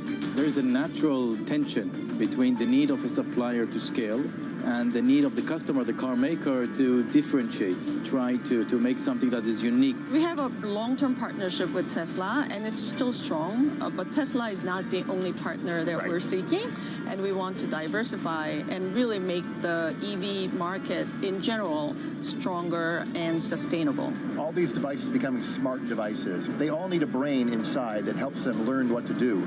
That brain inside is ARM. I'm believing the next user experience is going to be based on Gen AI on the phones. We're optimistic that we could start to see devices as early as this year. Our job is to provide great index products and then to be the listing exchange for those index products that allow investors to invest in all sorts of tradable instruments, including now Bitcoin.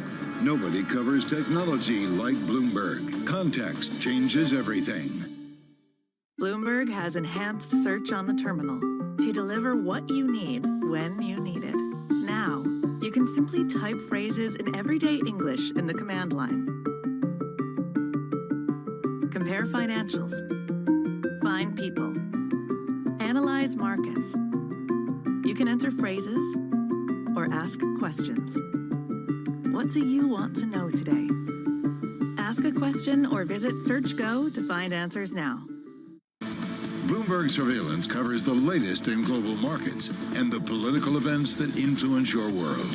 Join Jonathan Farrell, Lisa Abramowitz, and Anne-Marie Hordern only on Bloomberg. Context changes everything.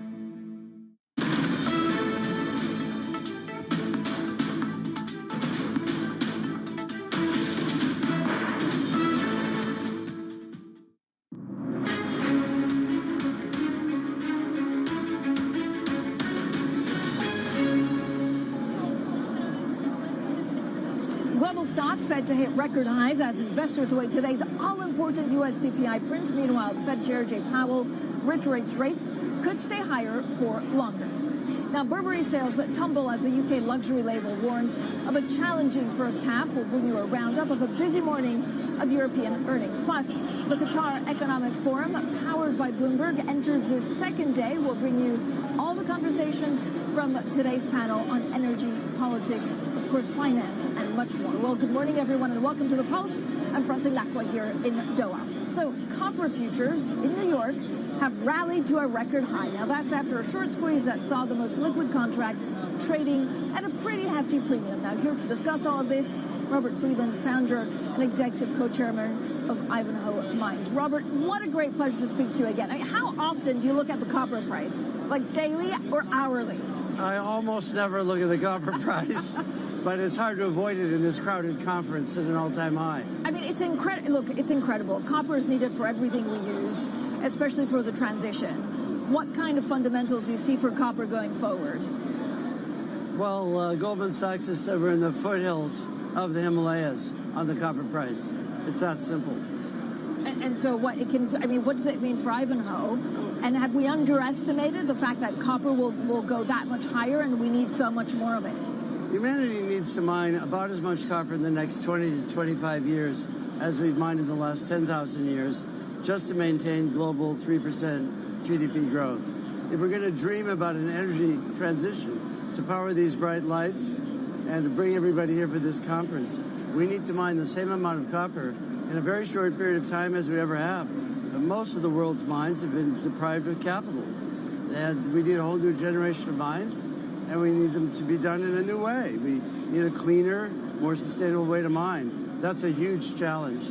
It requires a higher price to stimulate the capital investment. So where do you see the price of copper going in the near term? Well, higher in dollars. If you live in Japan, it was 70 yen to the dollar, then it went to 150 yen to the dollar.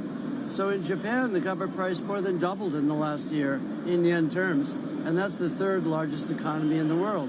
So the fiat currency that we're measuring the copper price in is the United States dollar. And both the Donald and the current administration created massive deficits. So fiat currency is being printed in dollars. So you're measuring something real in fiat currency. So we think Copper is handsomely outperforming the dollar, and will continue to do so. So you're not giving me a target, are you, Robert? Higher. Higher. Why worry about it? When you look at BHP, right, and trying to buy Anglo, I mean, this is a pure copper play. What does it mean for your industry? No, BHP is trying to get excellent copper assets in Latin America, and this is sort of like a big fish eating a slightly smaller fish. It doesn't create any new copper. When one mining company buys another, it really doesn't add anything to supply. It's rearranging the deck chairs. It's not making a fundamental difference. It's just which management team do you prefer to develop that copper, but it doesn't really add anything at all to the supply. But it's actually you're gaining in valuation. Have you had takeover offers? We're gaining in valuation and shrinking United States dollars. Have you had any takeover offers? We can't talk about this with all these bright lights around. It's the lights. Otherwise, you'd tell me for sure. We have all kinds of interesting conversations. That's why we came to Qatar. This is why this is such an interesting conference. Because Qatar is powering the world with its LNG. Without it, these lights wouldn't be on.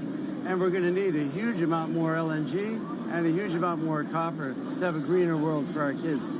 So are you expecting more consolidation? Okay, I know you won't tell me if you've had takeover approaches, but are you expecting, to be fewer copper? It takes about 10 to 20 years to find a large copper mine.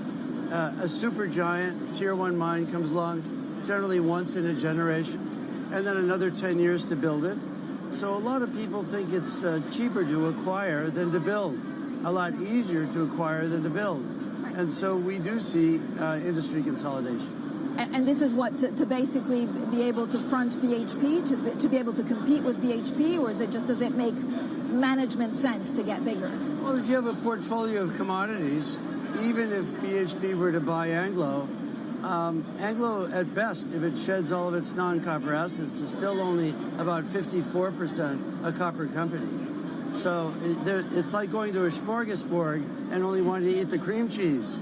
So it's a very complicated thing to unpack all this. The important point is all this dramatic industry activity, one company buying another, does not result in more production of copper metal. Robert, talk to me about iPulse. So what are you seeing for iPulse? Are you possibly looking to IPO it? iPulse is an American 20-year-old unicorn, and its time has come. So we're retaining Wall Street bankers, and we're looking to become a public company within 18 months or 2 years. It's a company that's found a more sustainable way to do a lot of things with electrical energy. It's a fundamental, new, third way to use electrical energy, and I'm hoping you come visit our labs in Toulouse, France, which have been funded by the French government for the last 15 or 20 years. Only if you give me a valuation figure. What are you looking at? Right now, we became a unicorn about 10 years ago. So we'll be announcing some additional equity investment north of $2 billion pre-money as a private company. And Robert, in terms of IPOs, I mean, do you worry that the market will be a lot more volatile going forward? It's not. No, we don't worry at all about anything because we can't change it. If you have a really great idea, it'll be well received no matter whether the market's up or down. Talk to me about Western Forelands. Are you finding a partner? Well, we talk to a lot of people from this part of the world and other parts of the world about what is the most sustainable copper in the world. Because in the aluminum business, if you have hydroelectric power and good bauxite or feedstock, you win the game. In the copper industry, if you have the highest grade and green electrical energy, you win the game. So the Democratic Republic of the Congo is the best place in the world to mine sustainable copper. And of course, we have a lot of interest in that. You tell me you're talking to a lot of people, but how much, if I speak to you in 1 year, and I hope I speak to you before then, will your business be fundamentally different? Will say that again, my dear? Will your business be fundamentally different? It'll be bigger. Our business will be a lot bigger. Our third concentrator starts up this month. That's a 50% increase. Next month, there'll be a fourth concentrator. There'll be a fifth concentrator. And in the fall, we'll announce our new ambitions, which are much bigger, much faster. Robert, thank you so much, as always, for your time. That was Robert Freeland, founder and executive co-chairman of Ivanhoe Mines. Well, these are live pictures from the Qatar Economic Forum. Bloomberg's Jumana Bercece in conversation with the Turkish finance minister and the Philippines trade minister. Of course, we'll have plenty more on this. They are talking about creating competitive economies. This is Bloomberg. China.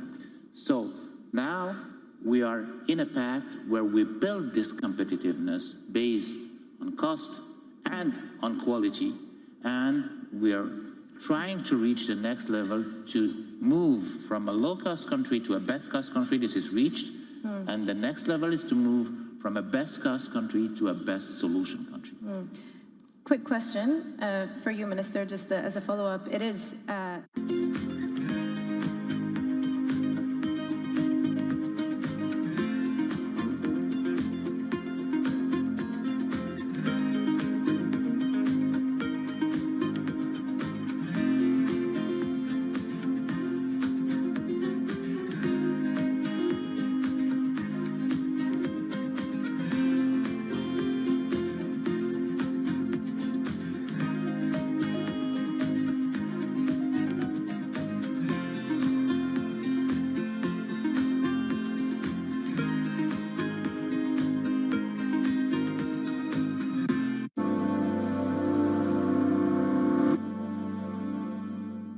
It's the world's second largest economy with a growing influence in global affairs. But geopolitical uncertainties, deflationary pressures, and questions about foreign investment linger.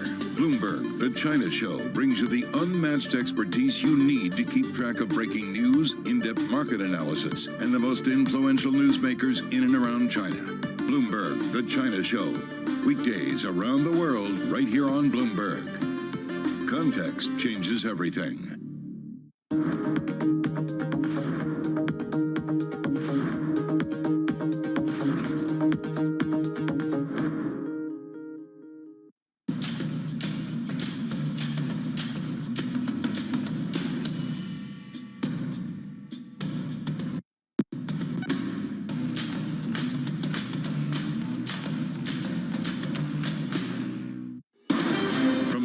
Politics to the world of business. Every weekday on Bloomberg TV and radio, hosts Joe Matthew and Keely Lines deliver news, insight, and analysis from and about politics' biggest power players. The president has been clear that is non-negotiable. I mean, this is going to be an ugly, ugly year. Balance of Power, live around the world every weekday, only on Bloomberg Television and Radio. Context changes everything.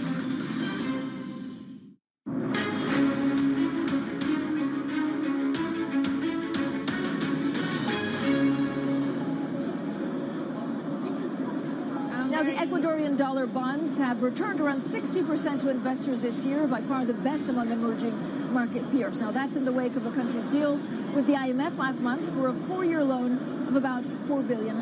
Now, the president, Daniel Noboa, took office late last year. But the country has also struggled to rein in public spending and raise oil production. It also faces immense security threats from organized crime. Now, tackling these challenges is one of the world's youngest cabinets in the world, including the country's Trade and Production Minister, Sonsoles Garcia, who joins me now. Minister, thank you so much. It's really a great pleasure to have you on the program. We're talking about trade agreements and the fact that you're also trying to clinch a deal with the U.S. and some of the duty-free with Canada. Do you think that can be achieved before the U.S. presidential election? Well, thank you so much for having me. Well, we just started negotiations with Canada for an FTA late on April. And it started, going good. In terms of the U.S., we're trying to pursue two different preferential systems. The IDEA Act, which is one where Ecuador will attach to the CBI, that is for the Caribbean countries, preference system, or try to renew the ADT-PDA, which was created for Andean countries back in the late 90s. And it expired on the 2012, and Ecuador did not renew it.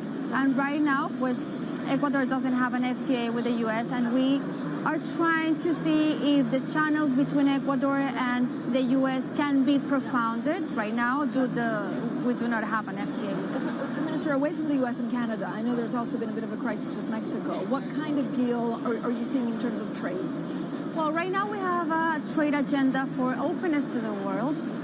We have the negotiations with Canada. We are going to start negotiations with Dominican Republic as well, and with the UAE as well. We just signed a joint declaration like 2 months ago with the UAE, and we will start next semester the negotiations for the CEPA. And in our trade agenda, we have to do the signing with South Korea, and we just announced 2 months ago that we just approved the FTA with China, and with Costa Rica passed for Congress. Minister, give me a sense of what you're trying to do to attract more foreign direct investment. Your country is still lagging a little bit behind some of the other countries in the region. I know there's been trying to strengthen international arbitration that was voted against. What's your plan? Well, right now we have a workshop round table with a lot of ministries, with the IMF, with the World Bank, with IDB, and all the international experts trying to see how we can establish a public policy for economic development and economic growth that can, stay. And it doesn't matter which government is in office, the public policy doesn't change, because what investors are pursuing is stability. And we think that probably next year, when President Noboa is reelected, we can try to pass this law on the Congress, and probably will be more attractive for investors. But right now, last week I was in AIM Congress in Abu Dhabi, trying to attract investors' attention. Also, we had 5 urgent economic laws that were passed in the last 5 months by the president, and we created some investment tools such as free zones, which we think that could be a good idea for investors. And we also have the PPP projects that are approved for investors to look at. Minister, public safety is a huge concern that's also holding back investing in the country. What can you do about that? Well, I think that the referendum was really good for, safety in the lawmaking, and how the public policy is going to change in terms of criminality, and how the police and the military can be on the streets every day trying to see and pursue criminals. And President Noboa is very upfront in the fight against narco-terrorism organizations, and I think he's doing a great job. Right now we feel safe at home, so that's a good feeling, that we were not safe before, that you can go out and have dinner in a restaurant at night. And I think that probably with time we will feel more safe. We will see the numbers, because the numbers, speak directly to investors. And I think that probably in the next months and probably next year, we will see the results of that. Minister, very quickly, what about energy? I mean, there's also been energy concerns that have led to blackouts and, of course, affecting many households. How can you get a handle on that? Well, Ecuador depends 70% on hydropowers.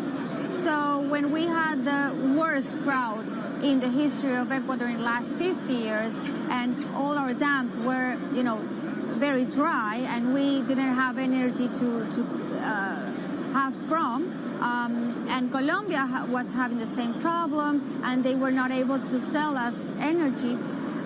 Right now, President Noboa has a plan to invest in non-conventional renewable energy, such as solar and wind. But, to change the dependency on hydro right now, it will take us almost 5 years to Ecuador. So we have to do the investments, but it won't be a quick change. We have to take it step by step. Minister, thank you so much for your time today. That was the Ecuador Trade and Production Minister, Sonsoles Garcia. Now, coming up, we're joined by the new Chief Executive of renewable energy giant Norway's Statkraft. That's next, and this is Bloomberg.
This is Bloomberg News Now. News when you want it at the touch of a button. Another volatile day on Wall Street. We're seeing big moves. All eyes on Capitol Hill as Democrats and Republicans prepare. Today's job numbers casting doubt on the Fed's next move. Inflation remains front and center. And that's news when you want it with Bloomberg News Now. Get it 24/7 on the Bloomberg Business app, Bloomberg.com, and anywhere you get your podcasts. Bloomberg News Now. Context changes everything. Your fixed income fix. Watch Bloomberg Real Yield every Friday right here on Bloomberg. Context changes everything.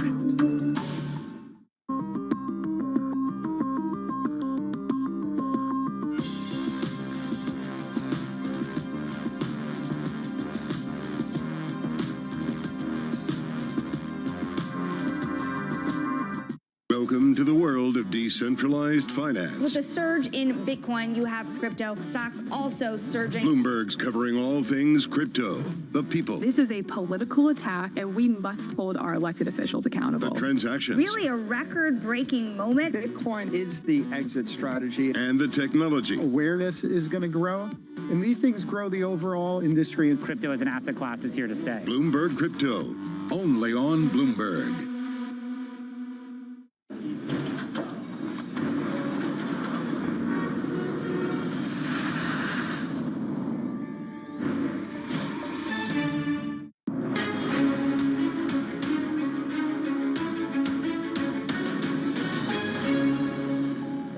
Climate situation we are in is clearly a very, very big problem.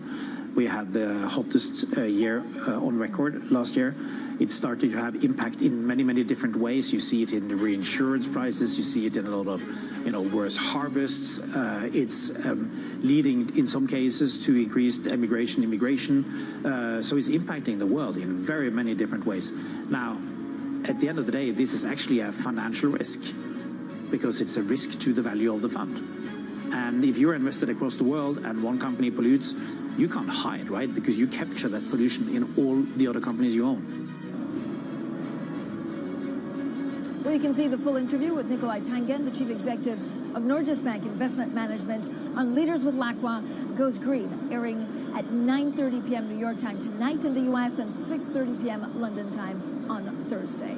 Now, according to research by Bloomberg NEF, European firms nearly doubled their purchases of clean power in 2023, as many corporations set targets to increase their use of renewable energy in a bid to reach net zero. Let's take a look at the outlook for the sector. Our next guest is the newly appointed leader of Europe's largest renewable energy producer, Birgit Ringstad-Vartal, the chief executive of Statkraft, joining us today. Thank you so much for taking the time to speak to us. There has been a number of setbacks in your industry throughout the years. What's your biggest hope going forward for renewables in Europe? Thanks for having me, Francine. It's a pleasure. We have a strong belief that the renewable industry in Europe will continue to grow.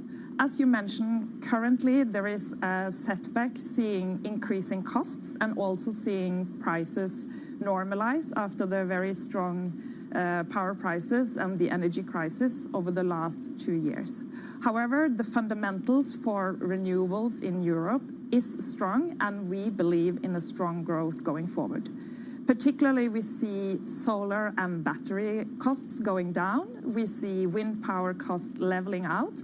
And then some of the technologies are slightly delayed in terms of costs are higher and technology development are higher. But we see that also will come over time. I was going to ask you what you see as biggest opportunities. You also have a number of operations, wind and hydropower assets, for example, in countries like Chile, Brazil, Peru, and India. Do you see those expanding in the next couple of years? Yeah, we have a broad portfolio in 21 countries, and we try to balance our opportunities. Lately, we have had significant expansion in Brazil with both acquiring wind production and also developing our own projects. We strongly believe in a diversified portfolio across our markets. I think you're planning to spend between $4 and $6 billion to upgrade some of the hydropower, of course, and wind facilities in Norway. Are you confident this will be enough to future-proof, actually, the future of the country? Well, Norway is in a very strong position when it comes to the electricity production. We are already almost 100% renewable, based on a strong hydropower fleet. As you say, we have announced the ambition for significant capacity upgrades on our hydropower, in addition to wind development onshore and offshore. Together with other producers in Norway, I think the opportunities to really continue to fund and develop the Norwegian power sector, also being competitive for the industry, is important, and it is an opportunity that we will grasp. The occurrence of negative pricing actually in electricity seems to be more frequent. Does that impact how you look at the market and investments?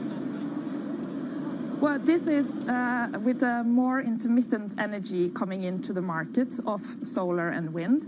This is something that we will see in the market going forward. With our experience on optimizing weather-based systems and managing the flexibility from hydropower, we are also bringing other technologies, flexible technologies to the market, like batteries, like rotating stabilizer, allowing the total energy system to be robust. And these negative prices is also an opportunity to create value on the hydropower, on batteries, and also for flexible hydrogen production in the future. It is a treat of the system that I think we need to manage, and our company and our employees' competence is really core to support this development. But do negative pricing, I mean, does it mean that the market is broken? It doesn't mean that the market is broken, but it means that we need to manage the intermittency in the market. That we have negative prices from time to time means that there is oversupply. I also believe that going forward, we will see more adjustment on the demand side, adjusting the demand to these prices. And it's actually about optimizing the market better than what we see today. You're fairly new to the role. The previous chief executive has stayed on for 14 years. You already have a clear idea of what kind of changes we can see at Statkraft. Yeah, so I've had the role for 1.5 months, spending my time both to get to know the organization and our engaged employees.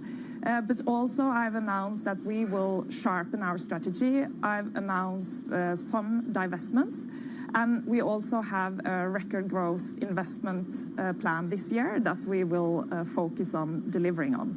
So it is about sharpening the strategy, enabling us to deliver faster and more of the renewable energy that we are so dependent on. Well, it's a real pleasure to interview you. Thank you so much. I know this is just the first of many interviews, I hope at least, Birgitte Ringstad-Vartdal, the Chief Executive of Statkraft. Now, let's look at some of the individual movers in Europe. We're looking at Experian, a couple of others, ABN AMRO. So Experian jumped after reporting full-year earnings. ABN AMRO actually a little bit lower, and then Burberry dragging the consumer goods sector lower after reporting a slump in sales. This is Bloomberg. Plenty more from Doha.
We've invested more than $10 million in our employees over the past year, and we're going to continue to invest more. We're testing 4-day work weeks to help, especially our working parents kind of juggle that balance between childcare and your work. I know I deal with that all the time. This is really a people-first company. Even in an inflationary environment, you're going to see us continue to lead with our people. Do you worry at all about a price wage spiral, not just here, but in the industry, in the economy? Yes, and I think that, this is something that, many business leaders are focused on, and, time will tell kind of how all of this lands. I think the wage price spiral continues for quite some time, and I think we probably have been a lot less aggressive than we can be, and than many other companies have been. In terms of raising prices? Yes, we've taken our time. If you look at the 20-year history of pricing in this company, we've taken about 2% a year on average. We've never taken what we could. We've always taken what we should. We have to pay people more. We have been, and we'll continue to do so. We'll take a little bit of a margin compression on that as we've had to, and I think that's the right thing so that for the long term, Shake Shack continues to be what we're building, which is the next generation's burger joint.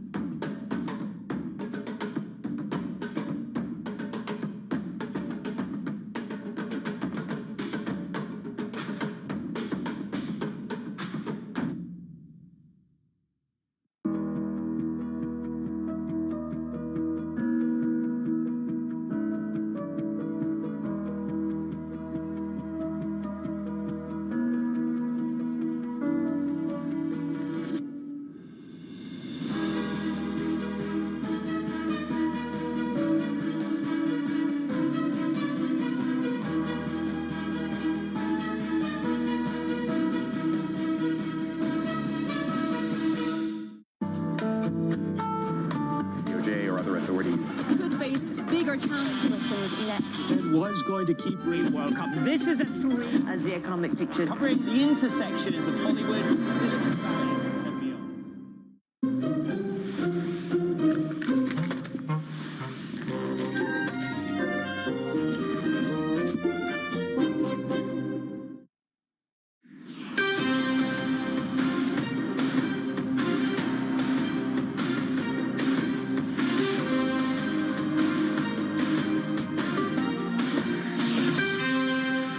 Good morning from our global headquarters in New York. I'm Manus Cranny with Danny Berger. Welcome to Bloomberg Brief. Let's set your agenda. The countdown begins. It's CPI day in America. We also get a read on the state of the consumer as Fed Chair Jay Powell doubles down on higher rates for longer.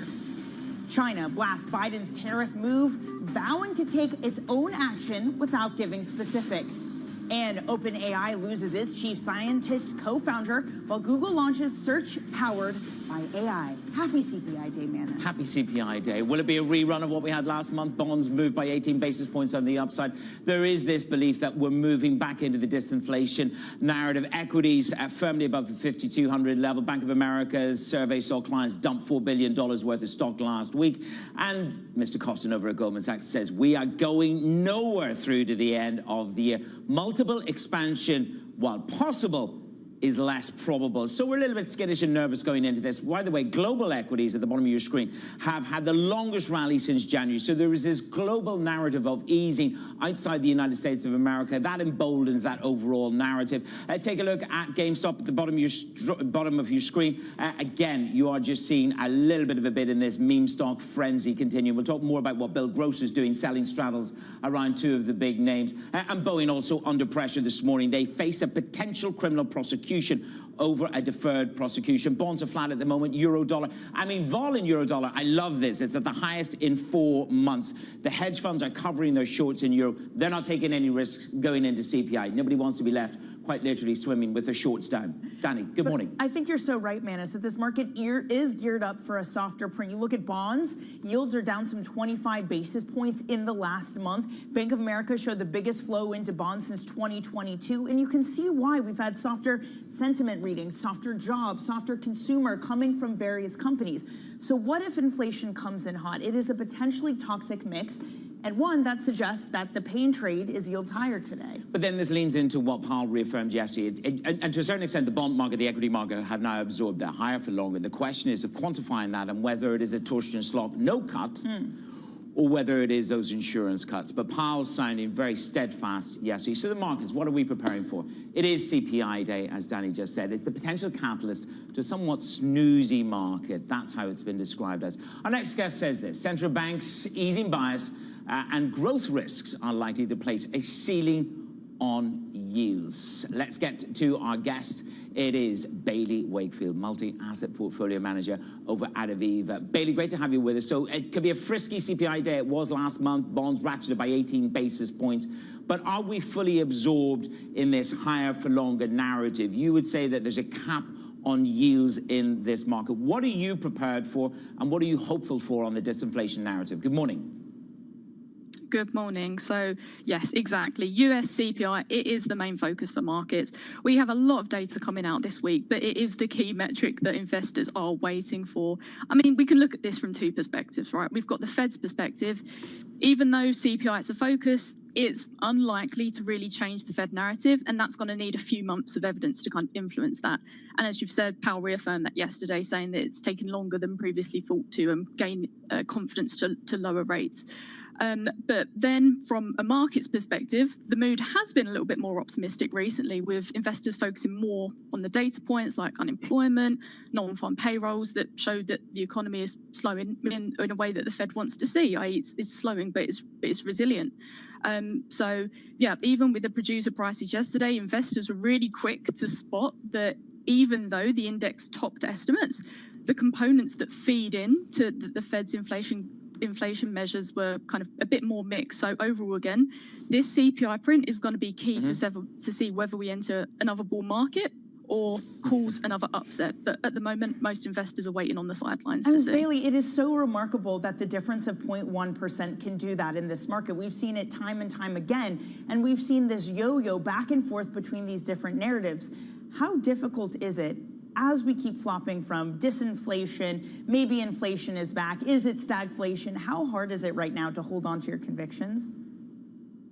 Yeah, it's definitely a market that's kind of difficult to remain invested. But now we believe that there are clearer signals to be overweight equities even. Investors have had multiple concerns to deal with so far this year, even, branching into areas like geopolitics, the speed and direction of interest rates, and whether growth projections were on the more optimistic side.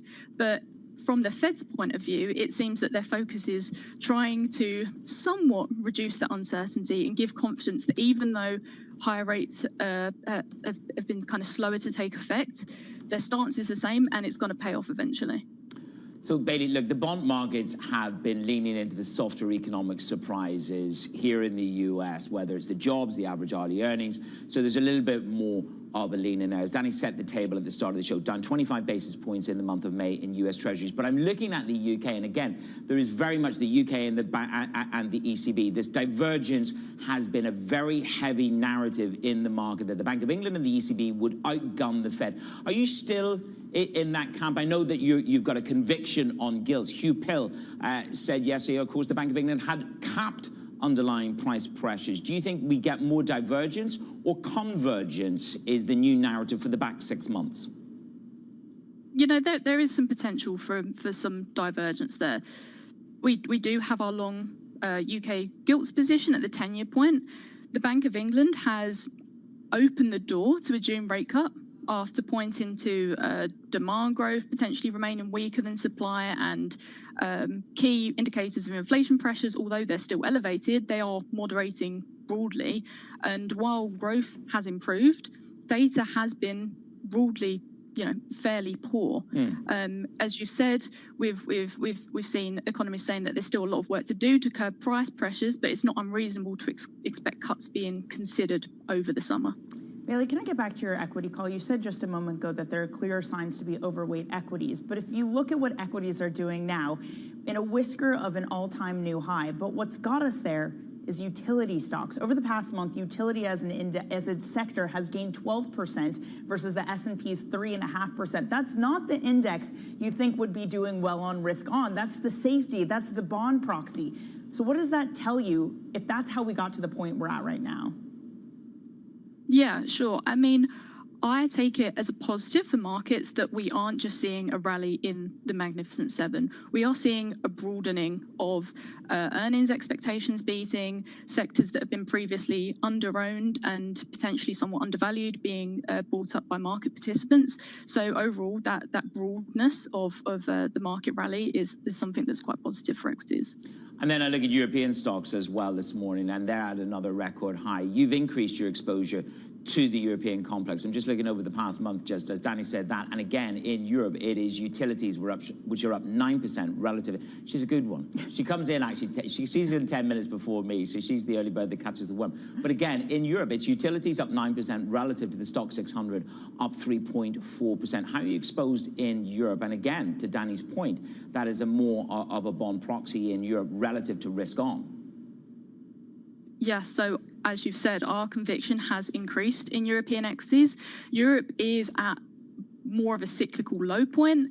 Earnings revisions are becoming more positive after being a beneficiary of low earnings expectations, and valuations are attractive. It's one of the only regions that PEs are still below kind of the 10-year averages. Most sectors, as we've just been talking about, they look cheaper in Europe versus the US. So it's more than that, just that Magnificent Seven story. And investors have been underweight versus the US as investors have been chasing that US exceptionalism. And since the GFC, there haven't been too many compelling reasons to buy European equities relative. And, you know, in addition, we're seeing buybacks increase in Europe. So buyback yields are essentially in line with the US. But then, you know, above all, we've got the ECB. They've provided that tailwind to the equity story by providing more certainty that they will be cutting in June.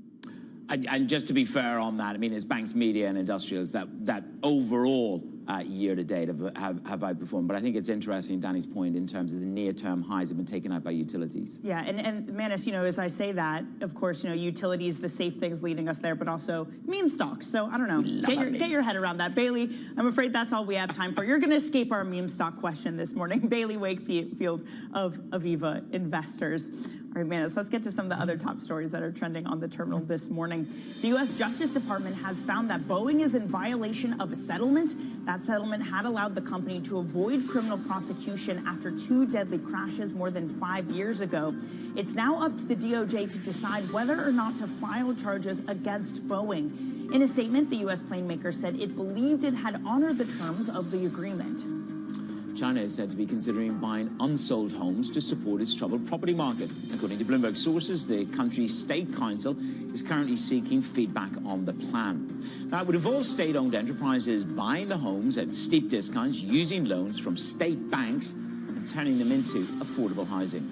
A group of U.S. TikTok creators have filed their own lawsuit to block the law that forces ByteDance to sell the popular video app or face a ban. The group includes a Texas rancher, a seller of skincare products, and a book lover who promotes Black authors. Their lawyer says the creators see the U.S. law as an attack on the free speech of the roughly 170 million Americans who use TikTok. I'm one of them. Coming up, Beijing blasts Washington after a sweeping new set of tariffs on Chinese goods. More on the story. Context matters on Bloomberg.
Good morning. This is Bloomberg Surveillance. This is Bloomberg Daybreak Europe. You're watching The China Show. This is Bloomberg Technology. This is the countdown to the close.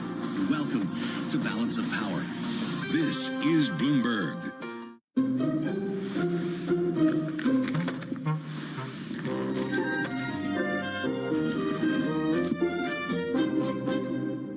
Bloomberg has enhanced search on the terminal to deliver what you need when you need it. Now, you can simply type phrases in everyday English in the command line. Compare financials. Find people. Analyze markets. You can enter phrases or ask questions. What do you want to know today? Ask a question or visit SearchGo to find answers now.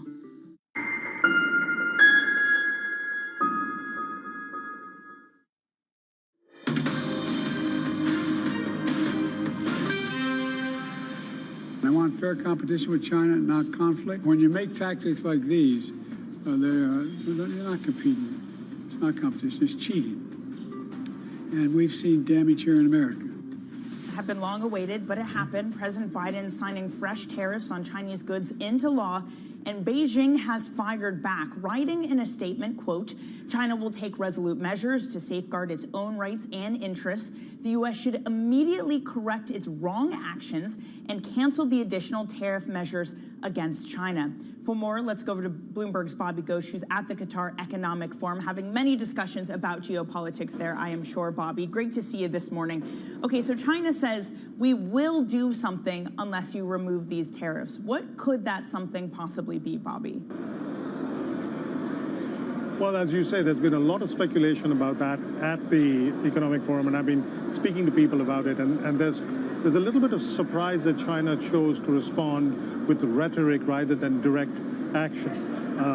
As everyone says, we saw these tariff increases coming, perhaps not quite to this extent, but there was every indication that they were coming, and surely the Chinese had a package of retaliatory tariffs sort of locked and loaded and ready to go. But they've chosen to respond with rhetoric, and that perhaps says something. I think the Chinese economy at the moment not in the strongest state, as you pointed out in the introduction just before we came to this segment. This is a country that is thinking of having regional governments buy out empty housing in order to deal with a really serious real estate problem. So Xi Jinping's hand not as strong as it might have been a few years ago. The expectation is that they will retaliate with some perhaps restrictions on exports. It's unlikely that they will want to do a great deal of damage to American companies. China desperately needs foreign investment at this moment. It could use American companies and American investors investing in the Chinese economy. And so if Xi Jinping's hands are not entirely tied, then they're certainly not as free as they could be. We'll see over the next couple of days what exactly the response is. But the suspicion here, and among analysts who watch China closely, is that it probably won't be a full spectrum response that we might have seen a few years ago when China's hand was much stronger. Bobby, we want to get a sense from you. Obviously, you're in the Middle East. They're dealing with their own hot conflict in terms of how to handle that. But in terms of another conflict, Russia-Ukraine, we've got Xi traveling to China. What do you think he wants an expression from Xi? You talk about that no limits friendship. Will he get a reaffirmation of that? What's the purpose of the trip? Well, the purpose of the trip, Putin has just won re-election. This feels very much like a supplicant going to the emperor in China and sort of looking for a reassurance of that forever friendship, looking for a reassurance that Chinese trade to Russia will continue. Remember, China is under a lot of pressure from the West to reduce that trade. Putin needs Chinese trade to keep his economy going. He needs Chinese materials to keep his military strength growing, and he will want reassurances from China. The Chinese will want some explanation from Putin, I would imagine, about why he has decided in the middle of this conflict to change his defense minister, not just change the defense minister, but to replace him with a technocrat, with an economist, somebody who doesn't really have that much military experience. The Chinese will want to know what's going on there. Doesn't this run counter, though, to what Xi was just doing in France, what he was just doing in Europe, trying to court the Europeans, saying, hey, we can be a partner, not just the U.S., and Europe's response in large part was, well, you support Russia's war machine. Doesn't this undo a lot of what he was hoping to accomplish by a European trip? I think that is part of the reason why he wasn't able to accomplish a great deal in Europe. The Europeans pressed him over and over again exactly on this point. How can you say you will be our friends if you are helping a country that clearly is no friend of ours, and a president in Putin whose ambitions are obviously not restricted to Ukraine alone. And so yes, this does underscore the point. The message that the Europeans will get is that the friendship between China and Russia remains very, very close, and therefore Europe needs to hold China at an arm's length. Bobby, very briefly, you are there in Qatar, which is the hub point for negotiations for an off-ramp between Hamas and Israel. What is the discussion there about coalition forces from the likes of the UAE, from other Arab nations, being part of some kind of coalition force post this conflict? Well, I literally just came out from a conversation that John Micklethwaite, our boss, is having with General Petraeus, the former director of the CIA, former military commander, and he made the point that there's going to be no appetite from any of the Arab states to send in forces to be peacekeepers in Gaza when there's no guarantee that there will be a political way for the Palestinians to achieve independence, to achieve statehood, unless Israel is willing to make firm commitments, and the United States is willing to back and guarantee those commitments, that there is a path to a two-state solution. It's unlikely that any of the Arab states, whether the Egyptians or the Moroccans or the UAE, will agree to send their troops, because then they'll just be seen as, oh, we're just cleaning up the mess that Israel made, and no Arab state wants to do that. Nope, they certainly don't. The bar is going to be very high to get any kind of buy-in on that. Bobby, thank you very much. Great reporting from the Qatar Economic Forum. Indeed. More to come from there. Now, breaking news on TikTok. Frank McCourt is set to buy and rebuild TikTok. Now, this is according to 7-4. Danny, who is Frank McCourt? That's what we first sort of looked at one another and said, well, of course he is yet another billionaire. He's the executive chairman of a family real estate giant and tech innovation initiative company Project Liberty. So what was it you said to me? You know, what better solution than to have another billionaire? Well, two things. He plans to buy it. Is TikTok going to actually sell? That's very questionable. Yeah. They're going to sue the U.S. until, you know, time ends itself. But I love it. He told Semaphore he wants a new and better version of the internet where individuals are respected and they own and they control their own identity and their data. Has the man ever been on the internet before? There's something called VPN. It tries to protect your identity when you're out there. But of course, Mnuchin, we know he's hustling, you know, he's hustling people as well in terms of his desire to get his hands on TikTok. We can talk about this forever. But we've got meme stocks to talk to you about. So we're going to take a quick moment and reprieve. And we'll be back with a little bit more on meme stocks.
Today's CFOs are reshaping the C-suite, Bloomberg's chief future officer shines a spotlight on these dynamic leaders.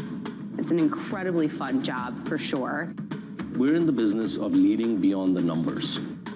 To me, teamwork is key. You need to identify opportunities and push people. It's not about how to say no, it's about how to say yes. Their impact goes far beyond the balance sheet. And on Chief Future Officer, they focus on much more than just revenues and margins. Today's CFO has to be much, much more than a bookkeeper. I talk more about culture today than I talk about numbers. It's not just about debits and credits and digits and dollar signs. It's a lot more than the profit today. It's building the future of tomorrow. Get passion, perspective, and more from the Chief Future Officers of some of the world's most influential companies. New episodes this summer, only on Bloomberg. Brought to you by Workday.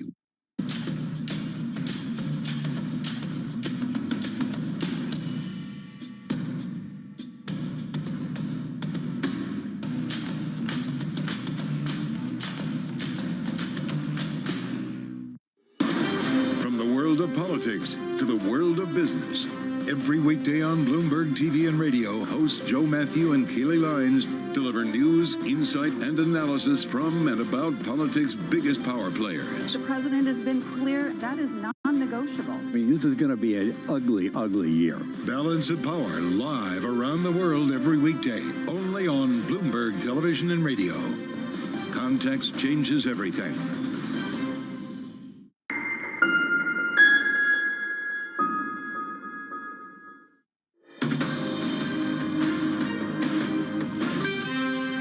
It's Bloomberg Brief with Manish Kreni and Danny Berger in New York. Time for a quick look at what's on the front pages and making news headlines around the world. First up, we have the Financial Times. Vanguard appoints Salim Ramji as the new CEO. Ramji led BlackRock's iShares and the ETF business.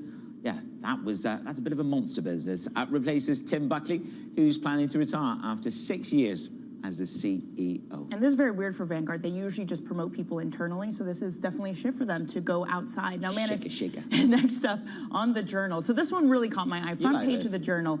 But Walmart, the biggest retailer in the U.S. by revenue, they show that Amazon is likely to overtake them. Our own Dan Curtis also did some number crunching. Based on absolute sales, they will overtake Walmart by 2026. We're going to get Walmart earnings tomorrow. And I just wonder how much of this, who's the biggest retailer, will be who can navigate the slowdown better. Who can navigate lower-end consumers wanting to trade down, wanting cheaper goods? Is it Amazon or is it Walmart? Yeah, well, I mean, at this moment in time, Walmart makes over $1 million a minute. And if you just think of actually what Walmart's house is versus Amazon, Amazon has cloud, it's got the whole sort of infrastructure around that, which in theory should be the alpha of growth. Finally, and this got us both looking, the bond king, he normally talks about where 10-year yields will be, but Bill Gross, I mean, he's diving into this meme stock frenzy with gusto. The dude is selling $40 straddles, in other words, selling calls and puts. He doesn't think we're going to move much out of the bandwidth of where we are at the moment. But if you want to understand vol, I mean, this is what you call a man hungry for vol. This is the equivalent of 400% annualized volatility on these straddles. What happened to the bond king? So far from the land of bonds. This is the world we're in, where Bill Gross is selling option straddles. But look, you have all these institutional people, like Boaz Weinstein was complaining yesterday that the market's gone haywire. I'm sorry, stop complaining and do a Bill Gross. Make money off of it. Most people involved in institutions who are sitting on desks, who I know, are quite happily trading Bitcoin, meme stocks. The truth be told, what have they all told compliance? You hope so. It's over the counter. Most of it's over the counter, so they're grand. I was going to say, maybe the calculus is they make so much money, if compliance finds out by that point, it doesn't matter. Death, taxation, and compliance. You heard it here first. All right, coming up, we're going to speak with none other than Paul Donovan.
the linear business is not going anywhere.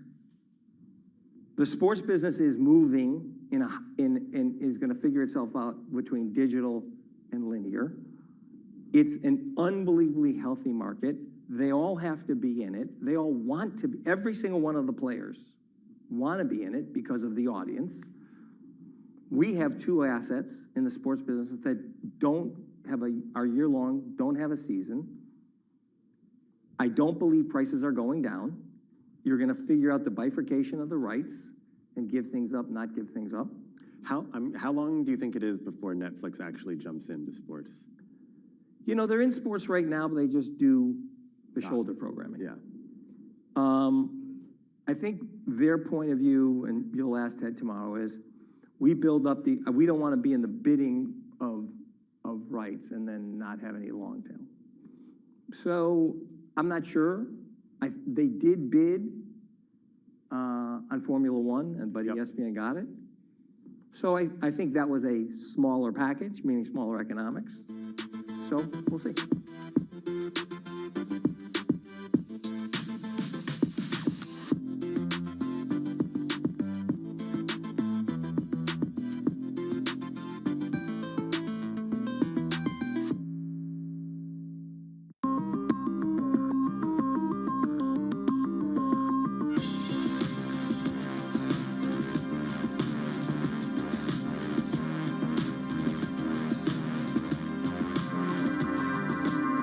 Why do the biggest names in business choose Bloomberg? That is a great question. It's a great question. Great question. Great question. Best question I get all night. Bloomberg, top experts, great questions.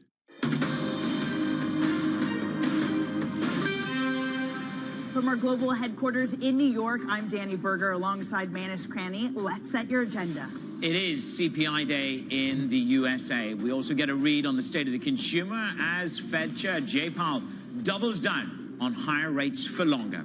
China blasts Biden's tariffs move, vowing to take its own action without giving specifics. And OpenAI loses its chief scientist, co-founder, while Google launches search powered by AI. The world is on the move. Danny. Well, 3.5 hours until we get you your CPI report, followed by retail sales. We're going to talk to Mike McKee on what to expect in just a minute. Until then, little movement in S&P futures. They are slightly higher. We are 0.2% away from an all-time record in U.S. stocks. We hit a new record on the NASDAQ yesterday and global equities. Dollar, that has been softer. Again, this has been the lead up into CPI so far this month. Dollar softer and yields lower. We're lower by another, let's call it 2 basis points this morning, 4.4%. And Manis, again, we've come down about 25 basis points, but year to date, we're up by some 60 basis points. Half of this move, this is by Liz McCormick and team, who've done a great job on that, on the data. Half of the move of the 60 basis points we've gotten higher this year has come on CPI day. That is what's at stake, especially in a market that started to trade like inflation will be softer. Yeah, and to a certain extent, we saw this jolt in the last CPI day that we had, where it was jarring for the market. Bonds ratcheted by 18 basis points. It certainly was a jolt. We've also had other indicators, sort of mini curtain raisers from the New York Fed, along with Michigan. The New York Fed just the other day, it was the short-term and the slightly longer-term inflation expectations. Of course, our next guest is a little bit scathing in terms of using those as precursors for what could come. Well, definitely the concern is if you have consumer sentiment that's really bad. Let's say retail sales comes in weak. You have some of these companies talking about the consumer not doing as strong. We saw a flex of that in Home Depot, and inflation is still high. Manis, are we going to start talking about stagflation again? That seems to be the worry, that if you get all the readings moving in the right direction, except for inflation, perhaps that needs to be reintroduced. Well, it's certainly one of those left tail risks, along with no hike, no cuts at all. So the Fed Chair, Jay Powell, he spoke yesterday. He doubled down on the central bank's needs to wait for more evidence that, you got it, inflation is cooling. The first quarter in the United States was notable for its lack of further progress on inflation. We had higher readings in the first quarter, and higher than we expected. We did not expect this to be a smooth road, but these were higher than I think anybody expected. And so what that has told us is that we'll need to be patient and let restrictive policy do its work. Classic plead. little bit more patience, please. Mike McKee is with us. Mike, talk us through CPI and what that means, breaking it down. We're looking for a little bit of disinflation. Where's it going to come from? Well, that's the question the Fed would like to know. They're hoping that we see it in housing in this report, because housing has been the Godot of disinflationary indicators. It just doesn't show up, even though they're expecting it to. However, overall, there's a general feeling, and economists are backing this up in our Bloomberg survey, that we are going to at least see on a year-over-year basis inflation start to go down again, 3.4% for the headline, 3.6% for the core. And economists are generally pretty good at predicting the price indexes, so we probably won't have much of a surprise there. The surprise could come in retail sales, because that one is very heavily revised, and it depends on response rates and holidays affected, so we could see a surprise there. The forecast is for just 0.1% gain, so the surprise might be to the upside. The surprise might be to the upside. I mean, what kind of mix is that? If inflation, let's say it comes in as estimated 0.3% for the core, but you do see an upside surprise in retail, are we back to talking about no cuts again, maybe even a hike? Well, that's funny because of what Jay Powell said about patience. He's talking to the bond market. You guys out there, he's talking, have patience. Everybody's going to be looking at the core rate today to see if that's what's really influencing things. If the core keeps going down and the PCE core keeps going down, then the Fed can look to cut rates.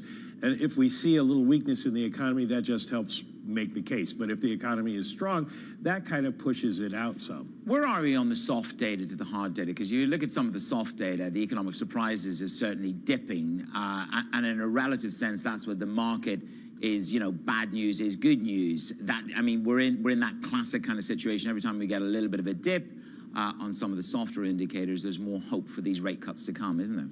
Yeah, and we've seen dips in the soft indicators. The ISM numbers, both manufacturing and services, have gone down a bit. The consumer confidence numbers have gone down a bit. The consumer confidence from the University of Michigan in terms of inflation has gone up, which is not particularly good news. But the hard data keeps coming in at a relatively strong pace, and we're still seeing the Atlanta Fed GDP now forecasting close to 4% growth. I mean, that will come down. We don't have a lot of data in that yet, but it shows that people are kind of getting used to the idea that it's going to take a while for all this to turn around. You had Jay Powell talking about patience. Everybody on Wall Street is going to trade on these numbers this morning. It's going to be a big deal. Jeff Schmidt, who's the new Kansas City Fed Bank president, last night said this is going to require a data-dependent approach that looks at data over time rather than loading too much weight onto any one release. Well, anybody want to bet that the trading desks are going to have a different view on that? That was prophetic, wasn't it? No, but I just love that. It's like we're data dependent, but like not this one piece of data. We're data dependent, but on, It's called cherry picking. Or leaving yourself optionality, perhaps. That's the way they... Optionality is good. Yeah, Mike, thank you so much. We'll see you again in less than 3 hours to break the data. Mike McKee. All right, our next guest, Paul Donovan of UBS, writes that the Federal Reserve Chair Powell's unnecessary elevation of the role of the Consumer Price Index has probably delayed U.S. rate cuts. Joining us now is Paul, who is a global chief economist at UBS. Paul, why are they over-concentrating on CPI? What's the issue there, and what should they be paying attention to? Well, so the issue with CPI is that a quarter of the calculation is a fantasy. Owner's equivalent rent, a price nobody actually pays. So this is why the consumer in the States has been doing better than expected, because the consumer has got a higher real wage growth. If you own your own home, your inflation rate in the States is far closer to 2% than, it's 3% plus, because a quarter of CPI is a fantasy. This is why traditionally the Fed has never really focused on CPI. But back in the policy eras of June 22, Powell starts talking about CPI, starts talking about CPI expectations, and that's why we're in the mess we're in today. Paul, good morning to you. So if that is a fantasy, to quote you, in terms of nobody really pays that level of rent, again, I would ask you as an economist, what do you make of some of the fissures in the data? We can cherry pick which one you want. You can go for a bit of hard data, non-farm payrolls, average hourly earnings, or you can have, which Danny and I have leaned into, which is the consumer sentiment. You've got ISM services. You have a number of indicators, and I'm not an economist, but these are beginning to show moderation, and perhaps the back 6 months there will be a disinflation narrative and a more material slowdown in the consumer than we currently presume. So if you look in the detail of the inflation data, market-based prices that are set by supply and demand in the global marketplace, they're already very weak. They've been coming down a lot. If you look at durable goods prices, they've been in deflation, falling prices for months and months and months now. So all of that is coming down, and that's reflecting the fact that the economy is slowing. And of course it's slowing. You've got the highest interest rates in 23 years. You've got fiscal tightening going on. There's a fiscal drag in the US economy. Of course the economy is slowing down. When it comes to looking at the broader data picture, at this stage in particular, I would really caution against anything that is a sentiment opinion poll. These have been becoming steadily less reliable in recent years, and they're now just reflecting the enormous political polarization that exists in the United States. You ask a Republican how things are, they say it's terrible, worst it's ever been. Ask a Democrat, oh, it's far better than whenever Trump was in charge. You're not getting a clean picture from sentiment in the States anymore. So, Paul, if you can't look at the sentiment, how much attention then do you pay to individual companies? Do you pay attention to McDonald's, to Starbucks, to even Amazon, who are saying that the consumer isn't willing to pay as much? How much importance do you put on those companies? So I do put importance on corporate statements. You've got to remember, the large listed companies are a minority of economic activity in the States. It's the mom and pop stores that still dominate. But that doesn't mean we ignore the large listed companies. And I think that they are right, that we've had this episode of profit-led inflation, particularly in consumer retail for goods. Food and goods. And so what has happened now is consumers are rebelling against that and saying, you know what, we're not going to be ripped off anymore. We're not going to pay that inflated price. And so there is pushback, and that is being reflected by the corporates. What we do have to reflect on, though, is that there's also more spending on having fun these days. Yeah, and no disrespect to Walmart, perhaps a weekend trip to Walmart is not that much fun. So with that shift, other companies need to have a higher focus, perhaps. Well, hang on, but you got to buy like milk and groceries. You can't just not eat and go have fun. I don't think that's. Paul's not going to be welcome at the doors. The Waltons aren't going to be throwing their arms around you, Boyle, when you come to Walmart on your next trip. Danny just put in the IB. So is hedonism of the consumer, the U.S. consumer dead, which takes us to a very important point. Household debt, $17.7 trillion. We're looking at household debt and delinquencies, and I'm specifically looking at some of the equity loans. They're ticking up, the highest since 2008. But when I look at delinquencies, Paul, nearly 7% on credit card are in serious delinquency, up from 4.6% a year ago. And the young ones, 18 to 29 years, are delinquent at 10%. Are these confirmations of real concern about the hedonism of the consumer in the US? I would say they're not necessarily a problem for the hedonism of the consumer, because it's middle-income consumers that are driving the economy, and they're doing generally okay.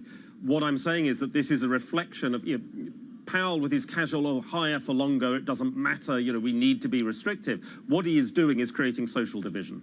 Because what you have here is lower income, younger generation consumers who are feeling the pain of higher for longer. Middle income consumers are not feeling that pain. Their inflation rate, if you're middle income, your inflation rate's a lot lower because you own your own home, you're not renting, so you've got a far lower inflation rate.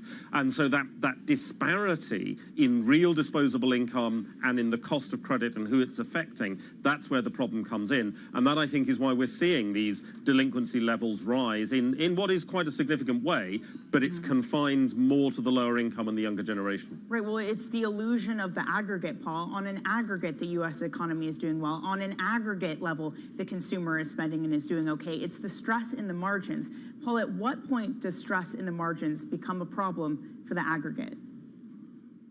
The reality is that unless the middle income group, which is roughly the 30 to the 80 percentile of income distribution, unless they're really feeling the pain, it's not going to affect the aggregate. The lower income group, the bottom 30%, obviously matter very much from a humanitarian, from a social point of view, but they don't have the spending firepower to make much of a difference to the aggregate.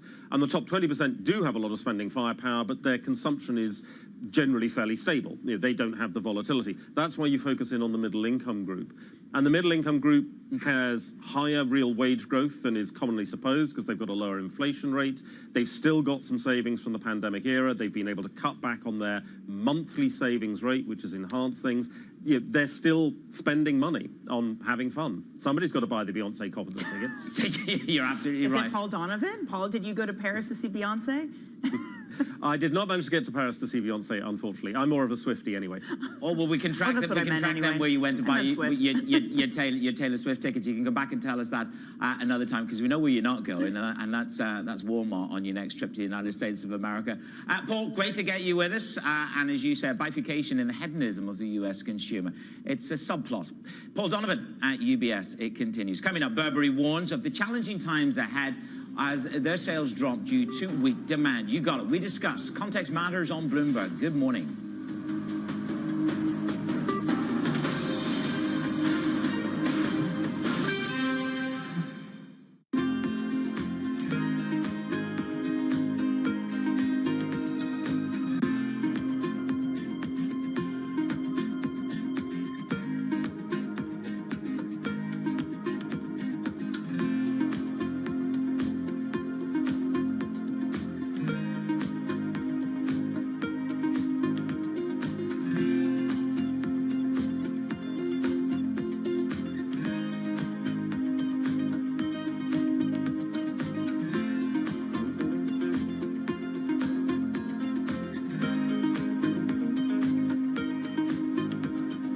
Welcome to the world of decentralized finance. With a surge in Bitcoin, you have crypto stocks also surging. Bloomberg's covering all things crypto, the people, This is a political attack, and we must hold our elected officials accountable. the transactions, Really a record-breaking moment. Bitcoin is the exit strategy. and the technology. Awareness is going to grow, and these things grow the overall industry. Crypto as an asset class is here to stay. Bloomberg Crypto, only on Bloomberg.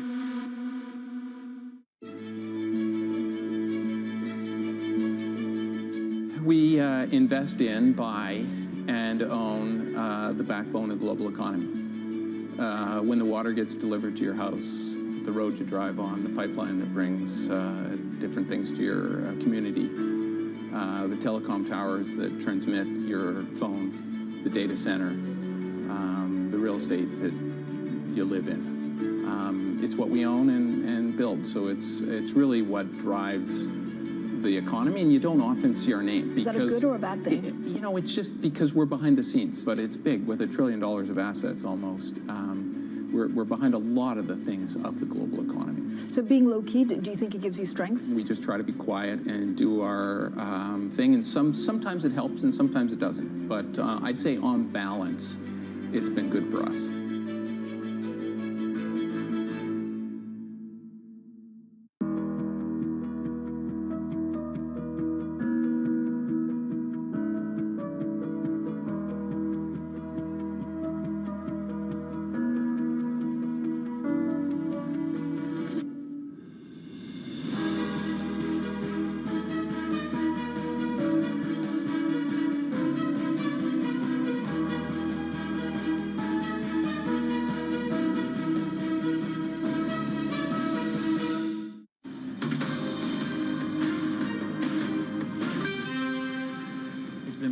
With me, Manus Craney, and Danny Berger alongside me in New York. So stocks in Burberry is hitting the skids this morning. The luxury retailer has reported sales tumbled. This was as a result of weak demand in China and here in the United States of America. Deborah Aiken is with us for Bloomberg Intelligence. I mean, Deborah, if we look at these numbers, Burberry seemed in line. So can you run me through why, what is it that shocked us about these numbers? Why is the market a little bit hesitant this morning? Hi, I think it's, we already in January had a profit warning and a guidance for this Q4. The 4Q was up against a particularly difficult base. They grew 16% last year in their 4Q. So it's about flat numbers in the 4Q, but it's about minus 12%, flat numbers in the full year, but minus 12% in the 4Q.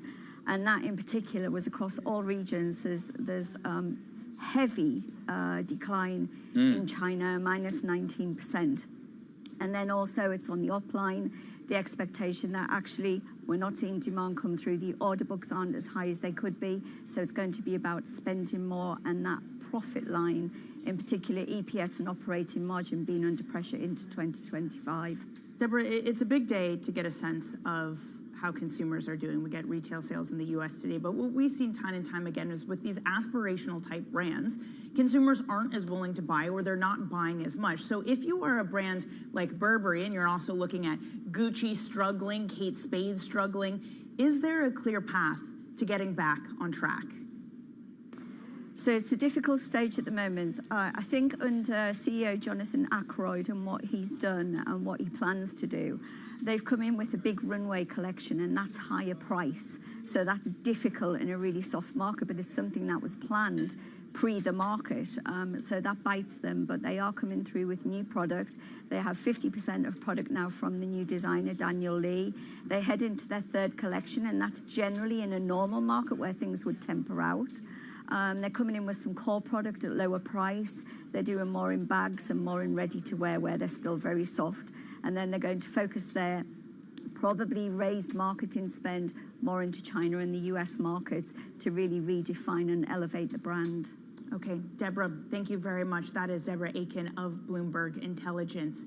Let's turn to tech now. And OpenAI's chief scientist, Ilya Sutskever, is leaving the company. He is one of the several board members who moved last November to fire the CEO, Sam Altman. Let's get over to Bloomberg's Tom McKenzie on this. I mean, Tom, here you have a man that I think many people expected to leave sooner because he was part of that whole uproar of trying to get Sam Altman out. So why now? Why is Sutskever finally leaving? Yeah, indeed. And according to reports, he actually hasn't been in the office since November, when, of course, all of this transpired. Sam Altman was temporarily, at least for 5 days, no longer at the head of OpenAI. And Ilya Sutskever was key to that. Of course, he had a seat on the board and he voted along with 3 others to oust Sam. And then he came out and said he regretted it after about 770 employees of OpenAI threatened to quit in light of that. So he'd taken a back seat, to say the very least, since those events, and he stepped down from the board, but it continued to have an official role. Now he's come out and said that he is now stepping down. He's going to be pursuing other projects. He is a deeply respected researcher who had been appointed back in 2015 by Elon Musk, by the way, who was one of the original investors in OpenAI. So look, he says the progress that's been made at OpenAI has been miraculous and key as well. Within his statement, he says he does think it's going to be safe and deliver real benefits, because safety is key. That's where the clash came about between Ilya Sutskever and Sam Altman. He wasn't convinced that Sam was pursuing this in a safe way. It seems now he is. He's ready to take a step back. He's going to pursue other projects. And he thinks, according to at least his statement, that OpenAI is on the right track when it comes to the safety. Well, if we look at Google, I mean, it's a real one CEO who's taken a step forward and really sort of putting his money where his mouth is Sundar Pichai. We've got the Google Developer Conference. That was yesterday. What have they announced? What are we going to do apart from Googling? What's going to be the new word? I tried to use AI this morning. I tried to use ChatGPT this morning. For what? I'm not going to tell you what I tried to use. Oh my gosh. I'll tell you what it was. I was actually searching for Alan Greenspan's speech in 2000 where he talked about productivity rising by 3.5%. You see the things she asked me? It's kind of ironic. I feel like, your productivity is rising by just using ChatGPT. I like it. Hey, look, the good news for Manus is when he searches for those Gucci slippers, he's going to get a little summary now. I'm more Hermes than I am Gucci. Gucci's very 2015, Tom. I'm prodding you, Manus. So what they're going to do is they're going to layer in. They've got the Gemini model that they're going to layer in with that Google search, and on some searches for your Hermes slippers, they're going to come with a little summary to show you where to go in New York to find the closest slippers and the best line in terms of the particular size and fit and comfort and cost, all that kind of stuff. They're going to do that every now and then in terms of some of the searches. They're going to be layering in the model, the Gemini model, with the search. The big question is, they get about 175 billion in terms of revenues from the search. Does it squeeze margins because there's more compute involved in creating these summaries? And does it cannibalize some of the advertising business as well? Because you don't have to click through as many links. So that's a big question. They've always had the research around AI, Google. The question has been, can they actually implement that and commercialize it? And that's where the challenge is. And they've hoped to make some big progress with the developers conference and some of the announcements that have come through, one of those being the upgrades around search. Because of course they do face that competition from OpenAI, amongst others with the chatbot and the likes of Cohere as well. And they hope that they're now meeting the challenge. Well, let's just have a little test here, Tom, shall we? Hermes slippers, New York, best shop. Oh gosh, he's actually going to buy them now, Tom. You've created a monster. No, it comes up with, no, it comes up. You see, it doesn't know my accent yet. That's part of the problem here. We got to go. I'll let you know where the value in the Hermes slippers are, Tom, when you're back with this. That's Tom McKenzie on All Things Tech. We're losing the plot this morning. Coming up, we're going to set your trading diary for you. Context matters every day on Bloomberg.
Access the financial world on demand. Hear from leading economists, policymakers, and industry experts via live and on-demand webinars, only from Bloomberg. Start exploring to see what's moving the markets. Visit Bloomberg.com/webinars.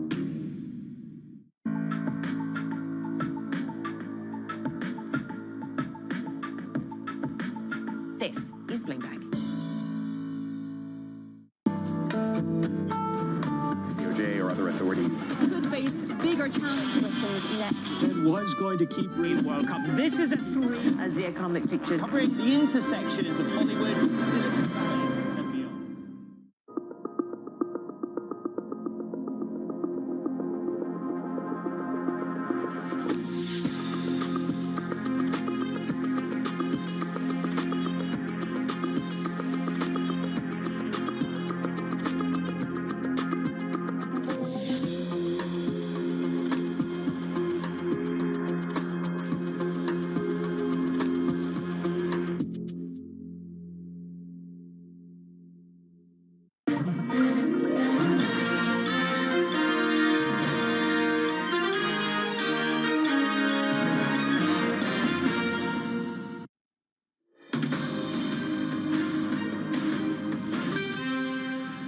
This is Bloomberg Brief. Danny Berger and Manus Cranny in New York. Now, will Manus ask ChatGPT for Hermes slippers? Let me get you set up for the day ahead. So it's a big day.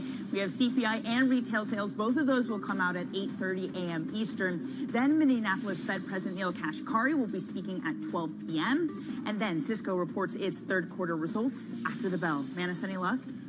No, none. But it is picking up literally every part of the conversation that we have. Some micro movers for you. Keep an eye on these. Boeing faces possible criminal prosecution after the Justice Department, Danny, found that they violated a deferred prosecution agreement tied to 2 fatal crashes. The stock down over 1%. And we've got meme stock anonymous. There we go.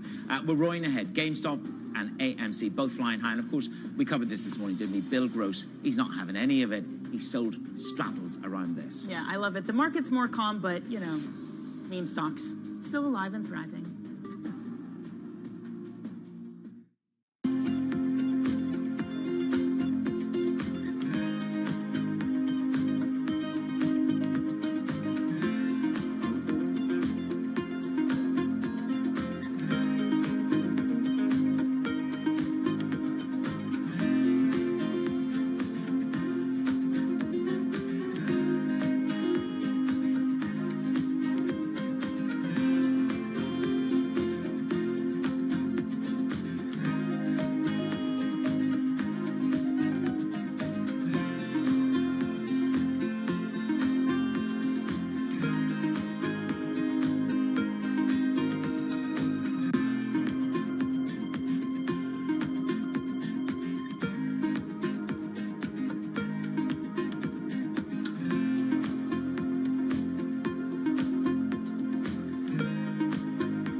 Swinehart is supremely skilled at navigating the rapids of real estate. That's important because real estate development is the next frontier in the business of sports.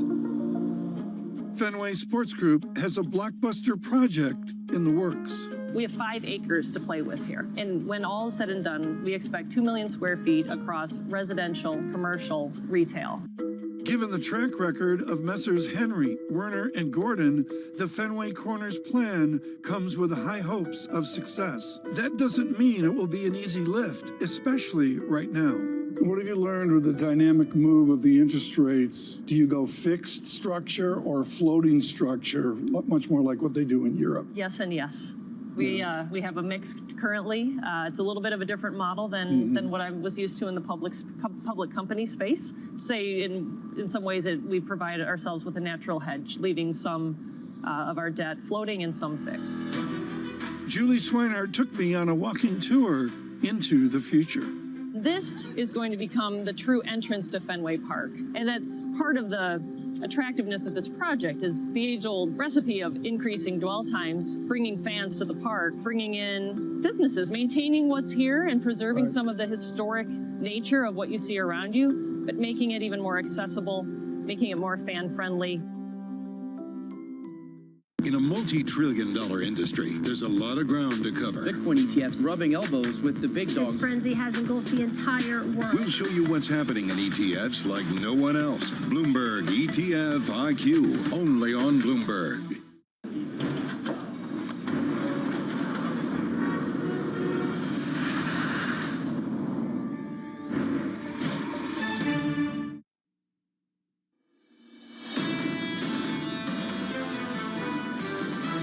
The consumer is starting to say that these prices are becoming, somewhat problematic. The consumer has softened a little bit, which, makes some sense given all the pressures that are out there. The one thing that's maybe causing people to go home are these whiffs of stagflation that we keep seeing. The biggest tail risk is inflation, and if inflation spikes higher, that's the big risk. The CPI data, I think, are going to show this continued trend that disinflation has stalled. This is Bloomberg Surveillance with Jonathan Farrell, Lisa Abramowitz, and Anne-Marie Hordern. The week begins right now, live from New York City this morning. Good morning for our audience worldwide. This is Bloomberg Surveillance coming into Wednesday with the Nasdaq at all-time highs and the S&P 500 not too far behind. Equity futures this morning just about positive. Your lineup at 8:30 Eastern Time looks a little something like this. CPI data in America alongside U.S. retail sales, and then the Hawks come out.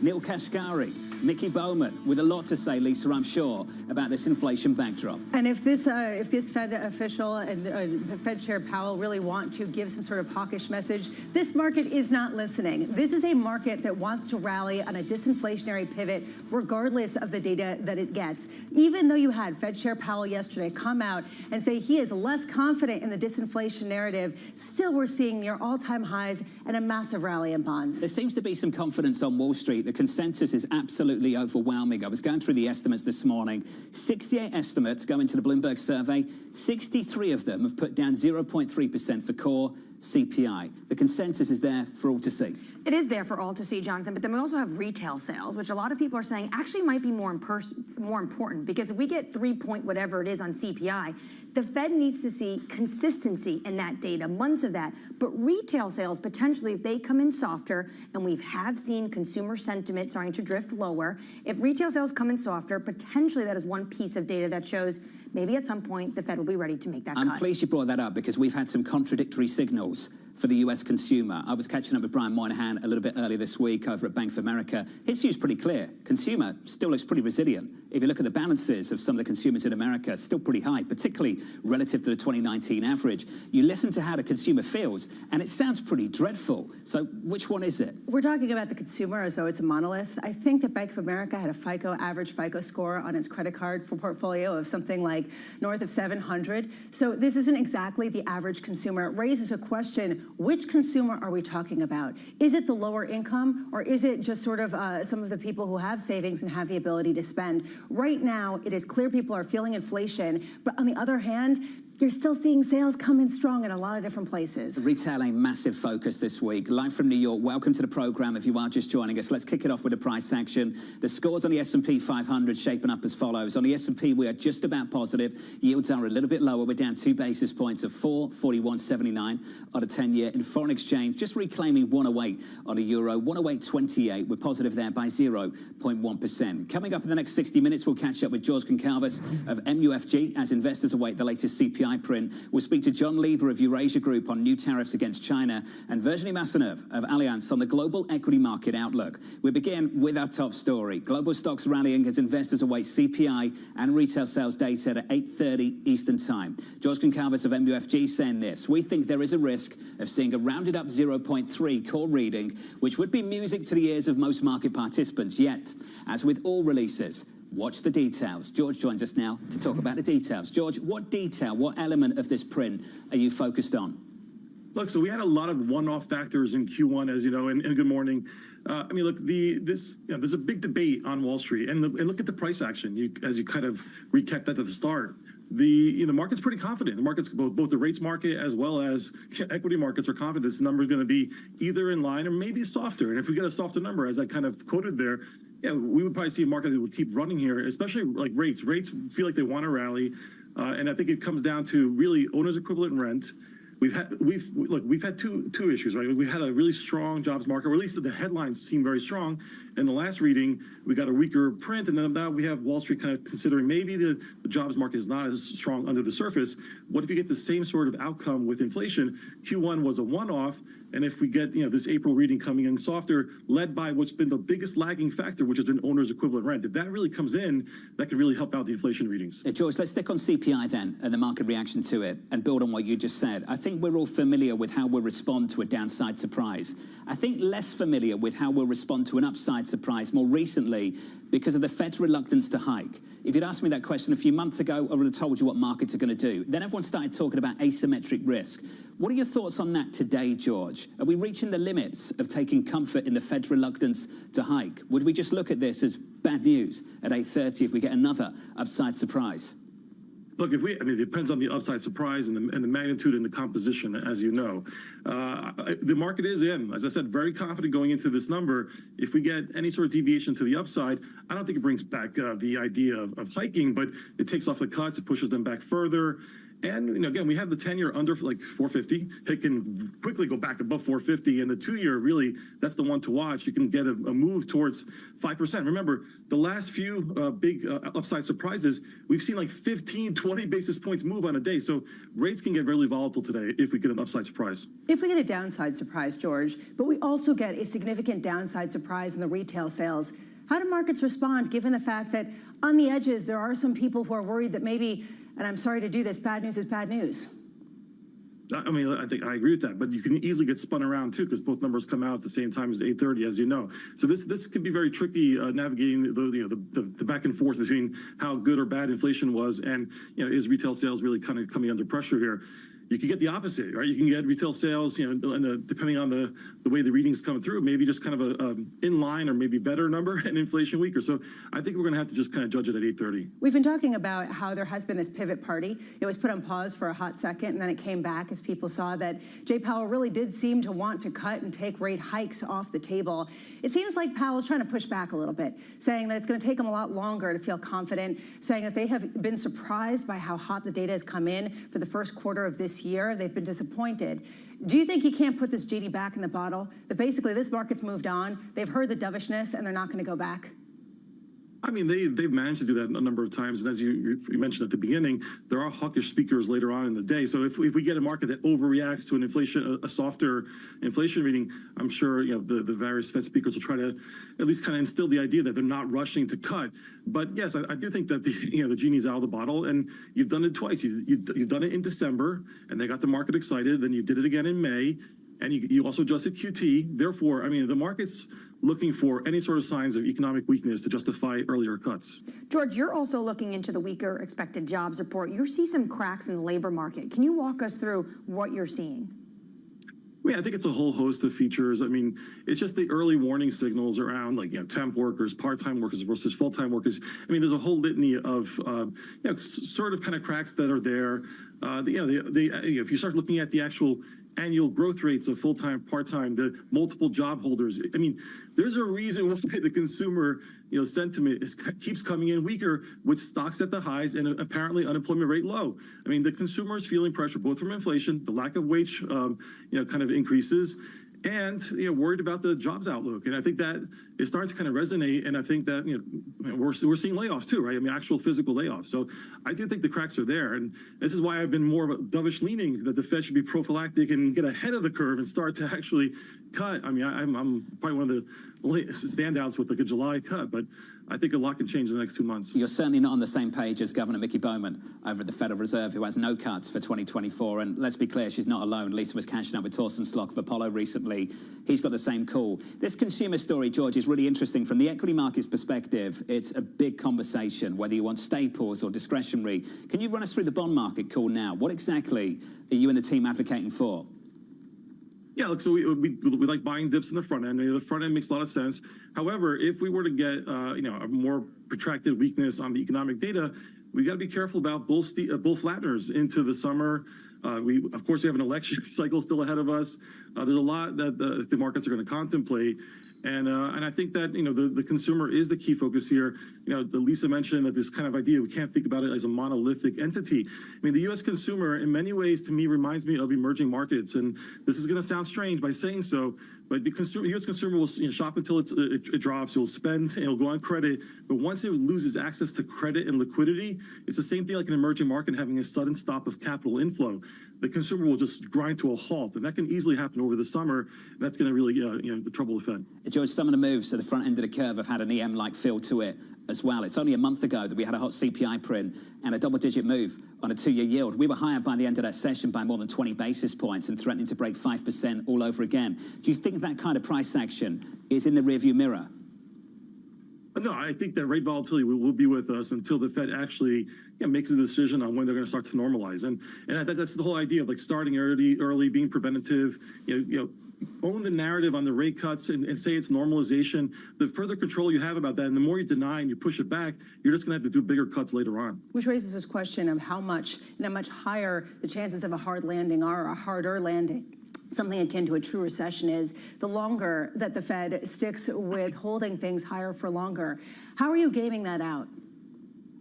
Look, I think you need to have a probability framework. You have to think through, the consumer and the slowdown there takes time to show up. It's more about if we get a catalyst that comes from left field that would then really triggers financial conditions tightening and markets going down. Like, let's be honest.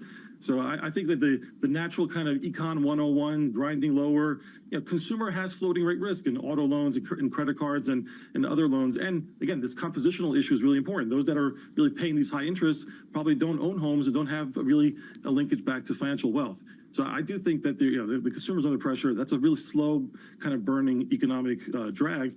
But if we were to get a shock in between then that would be the catalyst.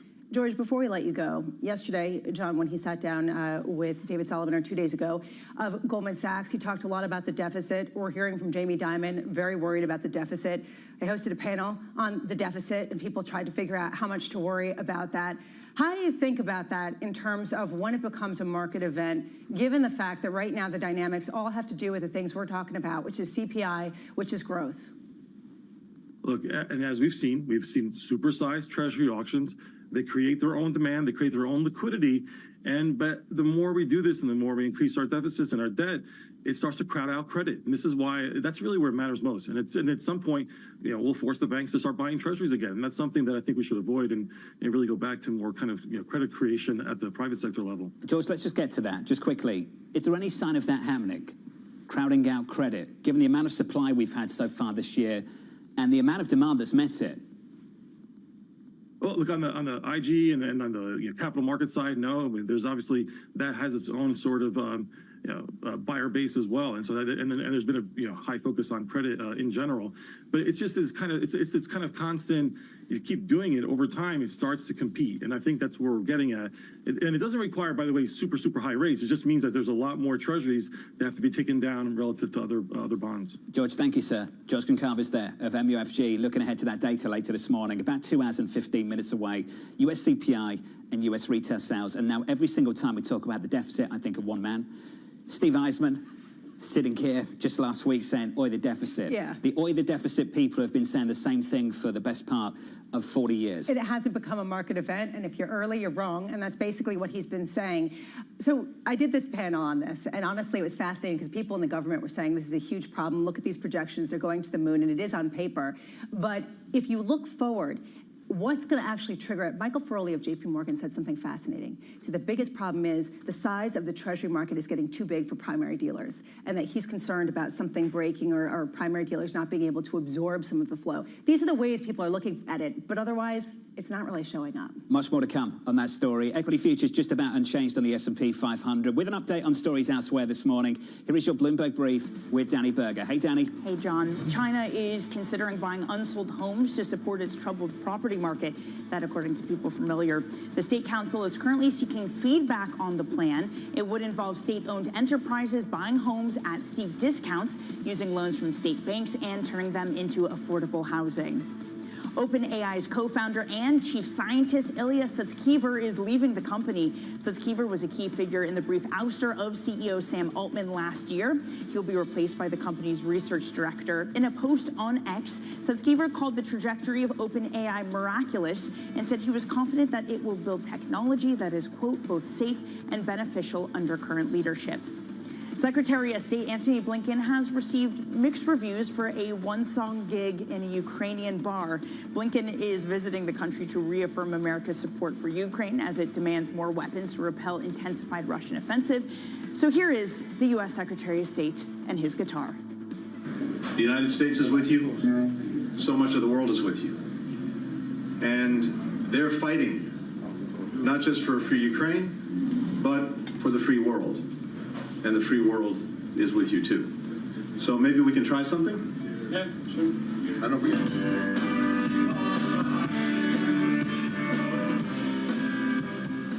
I think that's enough of that. The performance of Neil Young's Rocking in the Free World drew criticism from some, with Ukraine's former economy minister calling for more action over words of support. And that's your Bloomberg Brief. John. Hey, Danny, thank you. I'm really not sure what I think of this. What are your thoughts? Either the Secretary of State, he said, so maybe we could try something. I don't know if we can pull this off, and then started playing. And I think people are still judging whether or not he pulled it off. Yeah, I'm not sure that's the right setting to play the guitar, but hey, who am I to say? You mean in Kyiv, as war rages on, and weapons haven't gotten there, and they're basically saying we're losing because of it? Just saying. But hey, look at me. Look, rocking in the free world. Yeah. Up next on the program, the Biden administration raising the stakes with China. Not taking action is going to allow the takeover of so many strategic sectors by Beijing that we have seen before. Steel and aluminum, solar, and now batteries and EVs. That conversation just around the corner, live from New York City this morning. Good morning.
Bloomberg covers the world with unmatched reach and resources. From more than 120 countries, the moment news breaks, 24 hours a day. Bloomberg, context changes everything. Bloomberg has enhanced search on the terminal to deliver what you need when you need it. Now, you can simply type phrases in everyday English in the command line. Compare financials. Find people. Analyze markets. You can enter phrases or ask questions. What do you want to know today? Ask a question or visit SearchGo to find answers now. Middle East and Africa. Vibrant resources and high-yield investment opportunities abound. Join me on Horizons Middle East and Africa for the stories, newsmakers, and insight from this exciting region. Now weekdays, only on Bloomberg.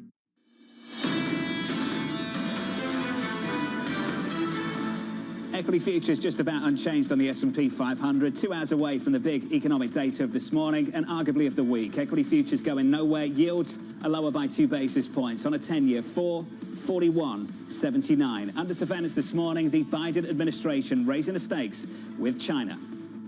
We have indicated to China that this is not an intention to escalate or even to confront. It really is on our side a set of defensive measures. We know that not taking action is going to allow the takeover of so many strategic sectors by Beijing that we have seen before: steel and aluminum, solar, and now batteries and EVs. So here's the latest this morning. China vowing to take resolute measures in response to a fresh round of tariffs from the Biden administration. The tariffs targeting imports of strategic materials, including semiconductors, solar cells, and critical minerals, including a 102% tariff on Chinese EVs. To discuss, joining us now is John Lieber of Eurasia Group. John, wonderful to hear from you. I am less interested in how China's going to respond to this and far more interested in what Europe is going to do.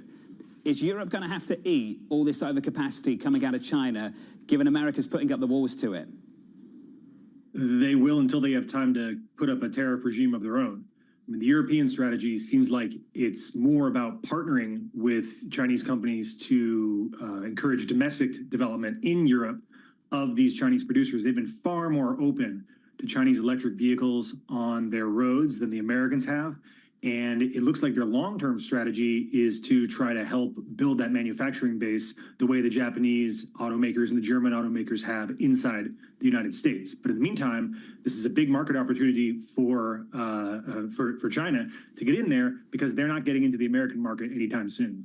We've seen this administration really want to take a multilateral approach when it comes to China. Why did they go do this on their own and not wait potentially for Europe to be there with them?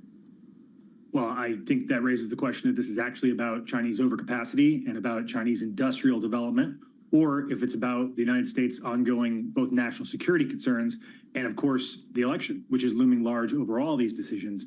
Joe Biden cannot win this election unless he wins probably all 3 of the blue wall states in Pennsylvania, Michigan, and Wisconsin.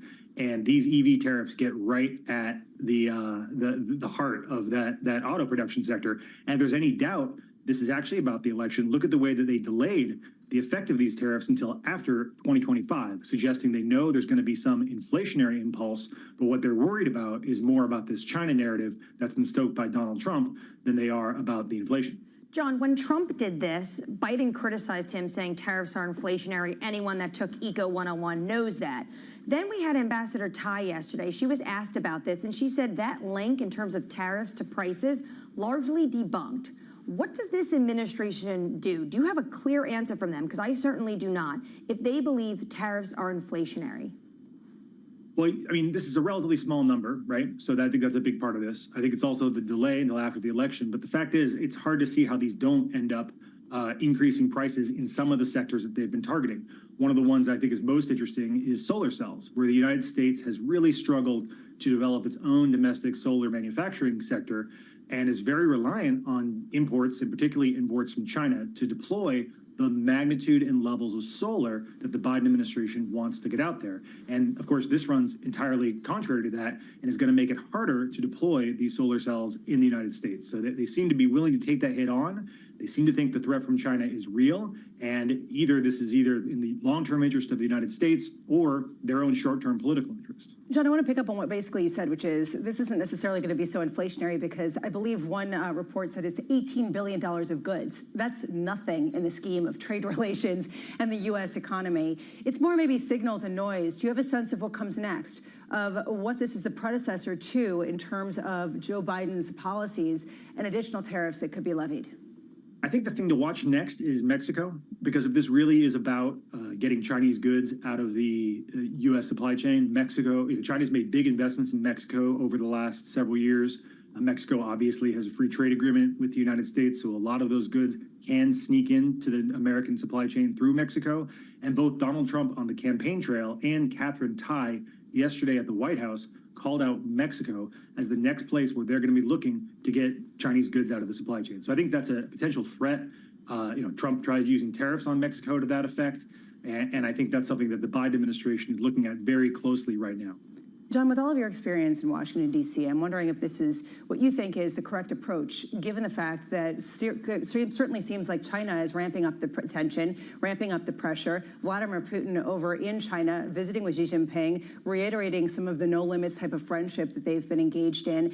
How much do you see them sort of calling the bluff of the United States in some ways and saying a lot of this has been lip service that we've heard for a long time, but it doesn't have the teeth to really prevent what we're planning to do, which is to sell cheap goods to the rest of the world?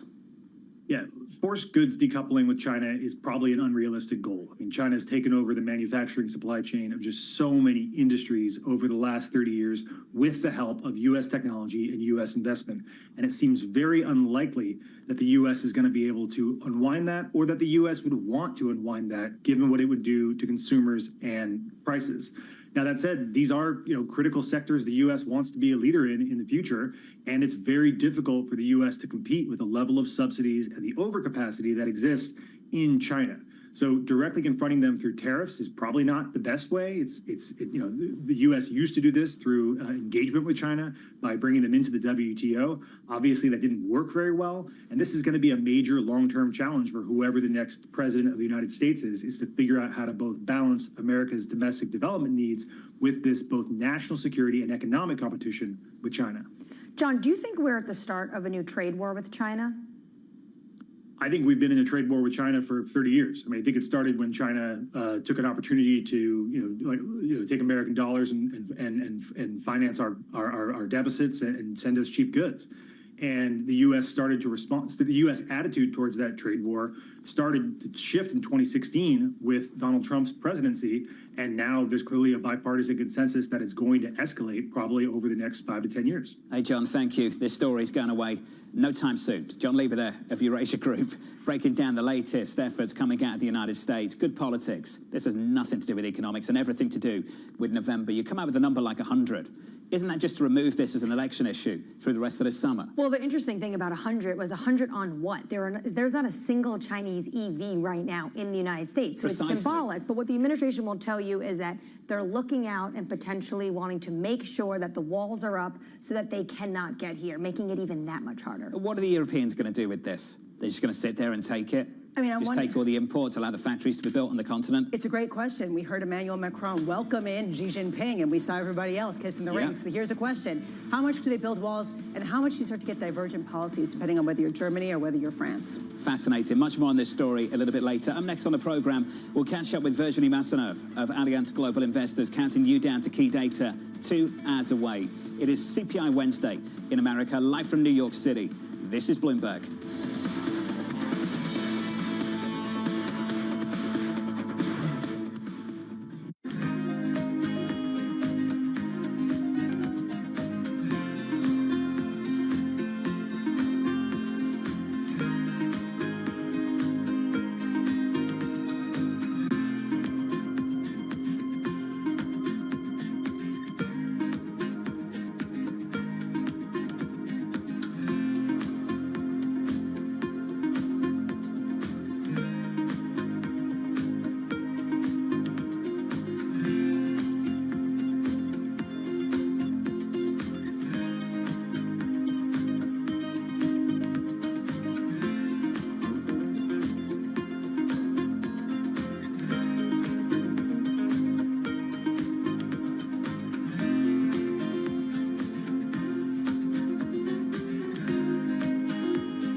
The names that move markets are on Bloomberg. How worried are you about the U.S. election? It's for the American people to decide what they want with their politics, with their government, with their future.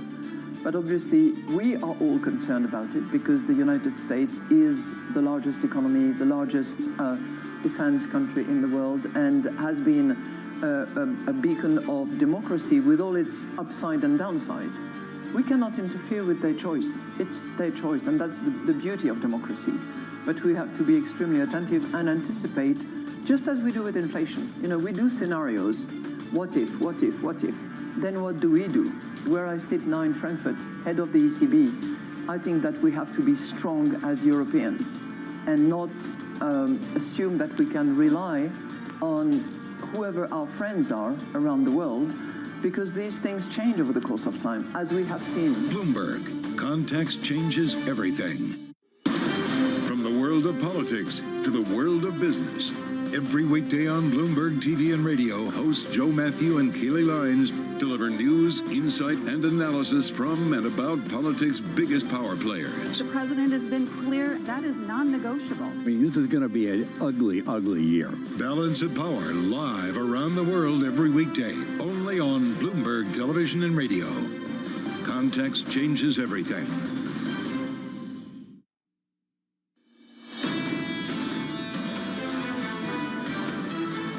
Live from New York City this morning, good morning, within striking distance of all-time highs worldwide and here in the United States. Equity futures just about positive on the S&P, on the NASDAQ 100, just about negative by only 0.02%. Treading water, as you might expect, going into two big prints 2 hours away, CPI and retail sales. If you switch up the board and get to the bond market, I want to talk about where we were the last time we did this. The 2-year that morning on April 10th opened up at 474 and closed at 497.31. Higher by more than 20 basis points. Lisa, following a hot CPI print, we've had a few of them. Can we break that streak? And think about how far we've come back down, given the fact that we are now looking at a 10-year yield that is around the same level as it was before we got the last CPI print. So we've gone full circle in that time. The way the market's prepared right now is for a rally. They're basically looking for some sort of a positive downside surprise. 22V research showing that 49% of investors expect the market reaction to CPI to be positive, which really speaks to this idea everyone's looking for a reason to buy rates. And only a fraction of that looking for it to be negative. Based on the price action we've seen coming into this, we've rallied into this move, both in the equity market and in the bond market as well. Let's turn to foreign exchange and finish on the euro just briefly. On a euro right now, 108.27, we're positive there by about 0.1%. That is a slightly stronger euro, but as we've seen through this morning, really muted price action. You just wonder how hypersensitive we still are in either direction to any data we get in 2 hours' time. I guess it depends on what it is. Part of the complication today is the 1-2 punch of both retail sales and CPI. On one hand, yes, CPI in the front and center, but on the other, what happened to stagflation? Last week it was stagflation, now we're back to Goldilocks. If you blink, you're going to miss the narrative shift. How much do we get some sort of conflicting narrative discussion on the heels of some of these data points? I like the way our good friend Mohammed Al-Arian put things. Stagflationary wins. You don't argue against that, right? Just sort of stagflationary wins. Does that work? I guess it works. I mean, we heard it yesterday from Bank of America. They're talking about this potential of people are concerned about stagflation. But Lisa, when you talk about 22V research, 49% are expecting the market reacting to CPI to be risk on. I come back to yesterday's PPI. The previous month, that revision was massive. This is the problem being overly data dependent, which is what UBS's Paul Donovan has to say this morning. Well, this is a reason why you've got people like Mohammed Al-Arian talking about coming up with some sort of thesis. The problem is, and Jay Powell laid this out yesterday, which is they're getting less confidence. We are seeing an annualized pace of CPI at 4.5% for the first quarter. That is up from 3.3%. Yes, we're posed for the lowest month-over-month CPI read right now, but it's down from something that has been too high, and people can't ignore that. Less confidence about what, though? The base case. And the base case hasn't shifted. That's what really strikes me about Chairman Powell. It doesn't matter what the data said so far year to date. Hasn't really changed his ultimate view about what's going to happen in the back half of this year. there still is this belief, at least on the surface, right now stated, that we're heading back down to a rate environment similar to what we've known in the past, a sort of neutral rate. They haven't shifted that, even though the market seems to have moved on. Yeah, the market's moving on and moving on quickly with that conversation. The Federal Reserve seemingly not engaging. Under surveillance this morning, if you are just joining us, our top story, investors looking ahead to CPI and retail sales in about 2 hours' time. The median estimate in Bloomberg's survey expecting core CPI to tick down to 0.3% month over month from 0.4, plus another read on the US consumer with retail sales data ahead of Walmart earnings tomorrow. Up next, multiple reports saying the Biden administration is looking to send another $1 billion in aid to Israel. It would be the first shipment since a transfer of 3,500 bombs was halted. The White House is also opposing a Republican bill in Congress which would force the president to send assistance to the country. That fight in Washington heating up again. It is, and this is the balancing act the Biden administration is trying to strike. So yes, they said no to these bombs, but they didn't say that they were going to stop all aid. And what you're seeing is that they have this procedural move, alert Congress that we are continuing. But what kind of message does this send to the progressive left that they have been trying to come on board and say we are doing our best to try to temper what's going on in Israel? Messaging versus actual policy has been sort of the difficulty all along, and this only adds to that confusion. I got to say, I'm actually more interested not just in what the U.S. is doing with their weapons shipments, but what Egypt is doing and what Saudi Arabia is doing in response to Israel's move into Rafah. I wonder how much and how closely the U.S. is speaking with some of these allies to try to come up with some sort of cohesive policy. Yeah, here. I think we all agree with you on that. I want to turn to our next story. Comcast betting on the return of the bundle. The cable company saying it will offer a streaming package which will include Apple TV+, Netflix and Peacock at a vastly reduced price, according to CEO Brian Roberts. The new bundle, called Stream Saver, will be officially introduced later this month. What do you think of the name? Okay, Stream Saver, what do? Go to, like, I feel like it's a grocery store. It's price chop, come on down. To me, this is screams of Peacock. Listening to what you had to say, John Farrow, as you were talking about how you can't ever find what you're looking for, and they're the worst at this, etc. They've got the lowest retention rate among the major streaming services. Didn't know that. That's interesting. Stars only has the worst, but in terms of their churn, which gives you a sense because you've got to sign up for free and you get these things and you just cancel it, and that's what everybody does. They've got the lowest duration of subscribers. This is what they're trying to combat by lumping it together with some of the others. But you have to think, Apple TV+, Netflix, that's not a bad deal, all of these together. But how do they decide who gets paid what out of this bundle? That I don't know, but Lisa's right. This is about avoiding churn. Because for me, for Peacock, let me be honest, once the Premier League season's finished, I don't need that app anymore. You're not alone. Now, whether I'm going to be super lazy and stick with it, possibly, but for a lot of people that are a bit more active and focused on this kind of thing, I'd cancel that thing on the final game of the season in the final minute. Can I just say, I admire those people. I want to be one of those people who's on top of it, who just can cancel and then reintroduce it. But that's exactly the reason why. They don't have that stickiness. It's something like less than a year is the average duration of their subscriber versus some 4 years for Netflix. I was looking at this up this morning because I was thinking, why are they doing this? And it was just to cater to people like you. This is where the world has been going for quite a while. This is the direction of travel. I'm not the only one complaining about this and haven't been the only one complaining about this. It's legitimate. For a long time. Our top story then, Fed Chair Jay Powell looking to wait and see. The first quarter in the United States was notable for its lack of further progress on inflation. We had higher readings in the first quarter and higher than we expected. We did not expect this to be a smooth road, but these were higher than I think anybody expected. And so what that has told us is that we'll need to be patient and let restrictive policy do its work. So here's the latest this morning. Fed Chair Jay Powell reiterating the Fed will likely keep rates higher for longer, citing lack of inflation progress. We'll get fresh data on deck with CPI at 8:30 Eastern, following yesterday's PPI report, which Powell called mixed. Virginie Massenov of Allianz Global Investors expecting headline inflation to stay in the range of 0.4% month over month, in line with the latest CPI report. Core inflation likely to moderate to 0.3 month over month. Virginie joins us now for more. Virginie, if we get those kind of numbers at 8:30 Eastern, what kind of reaction would you expect in equities? Well, I think it's a symbol of this transition period that we're in, right? We're looking at growth deceleration, and inflation stickiness, but we know there's always a lag. So I think the market has positioned itself for quite a positive perspective. And if we have something that's in line with last month with a little bit of an improvement, I think we could have a little bit of a comeback in the market. But after that, if you want the confirmation that we are in fact in this transition period, the higher for longer is going to stay there. But I think, if you look at some of the indicators, 80% of the inflation overshoot has been from auto insurance, for example, and rents. When you look at rents for new tenants in the US, it's growing at about 1%, but rent CPI is growing at about 6%. So again, this idea of a lag, right? Existing house prices up 6%, but new home prices down about 20%. So I think you're in that transition period, and we just need to go through it.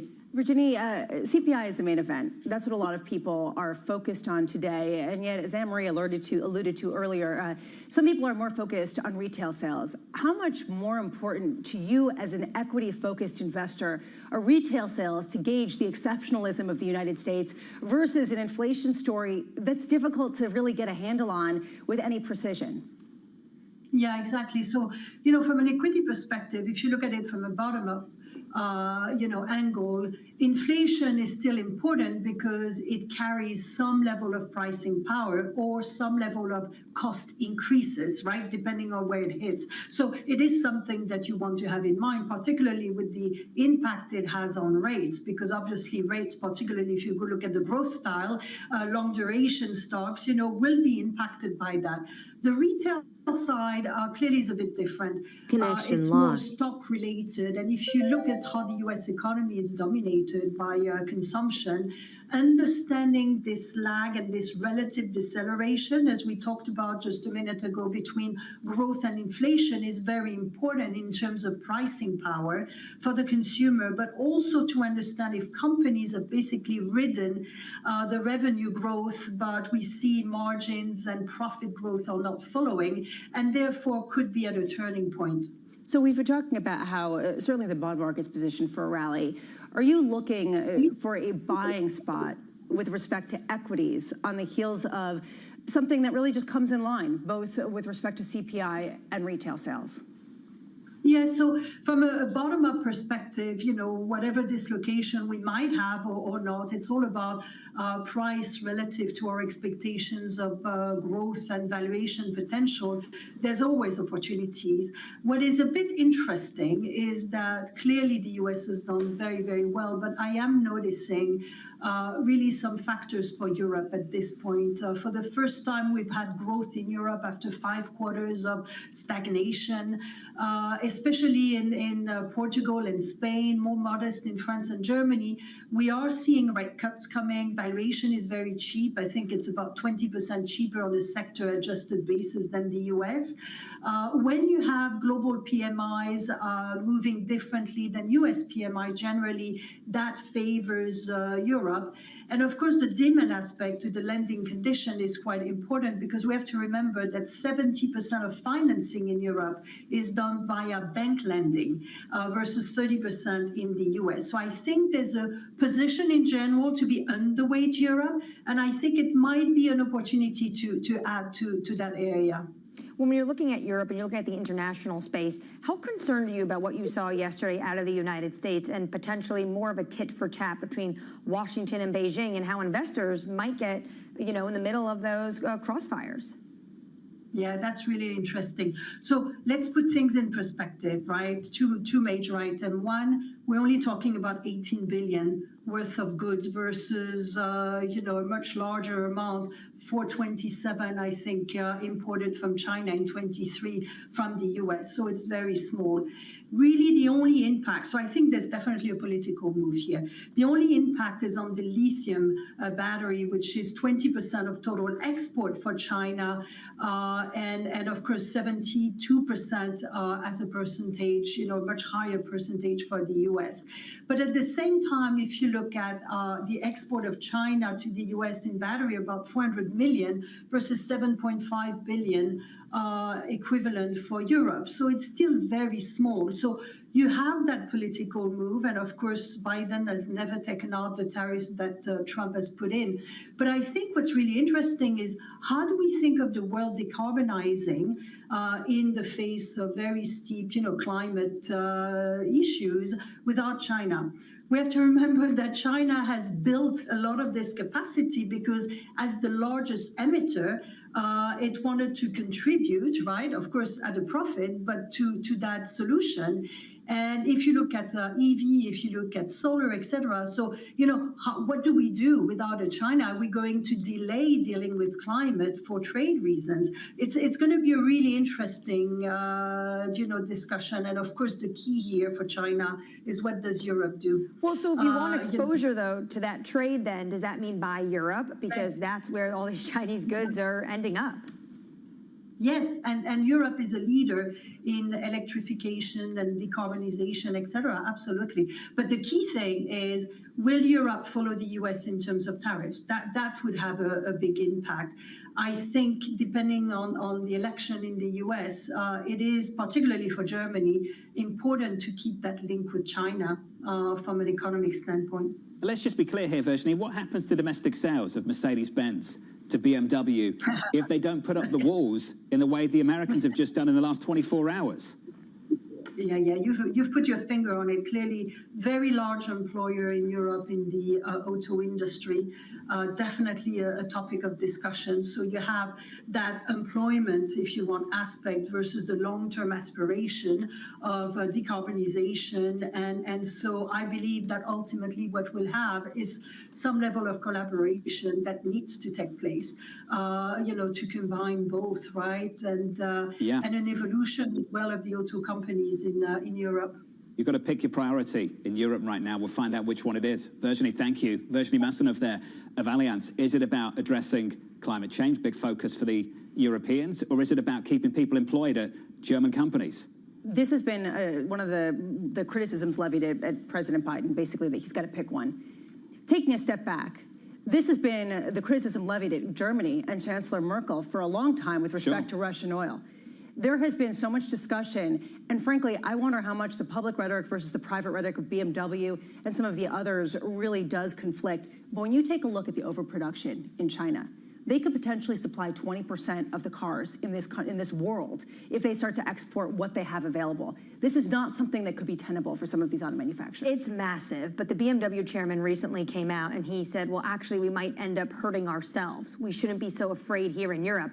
But Elon Musk, remember in January, what did he say? He said if there are not trade barriers established, China will demolish the entire market. Very different views. Elisa touched on it. We've said it before on this program. What the German automakers say publicly and what they might say privately could be very, very different on this issue. Are you telling me they're ready to compete with the Chinese likes of BYD in mainland Europe in a big way? Are you telling me they wouldn't like to see the same kind of tariffs we've just seen from President Biden in Europe? And are you saying that they could say publicly any of that, given the fact that one of their biggest markets is selling to China at a time when it's unclear how long they'll be able to do this? A lot of lack of clarity here, but the bottom line is this is a big challenge for any auto manufacturing outside of China. Without a doubt. Let's get you an update on stories elsewhere this morning. We can do that with your Bloomberg Brief. Here is Danny Berger. Hey, Danny. Hey, John. Boeing may face criminal prosecution after the U.S. Justice Department said it violated an agreement tied to 2 deadly crashes 5 years ago. The $2.5 billion settlement in 2021 had allowed Boeing to avoid criminal charges, but according to a filing, Boeing has breached it by, quote, failing to design, implement, and enforce a compliance in preventing and detecting violations.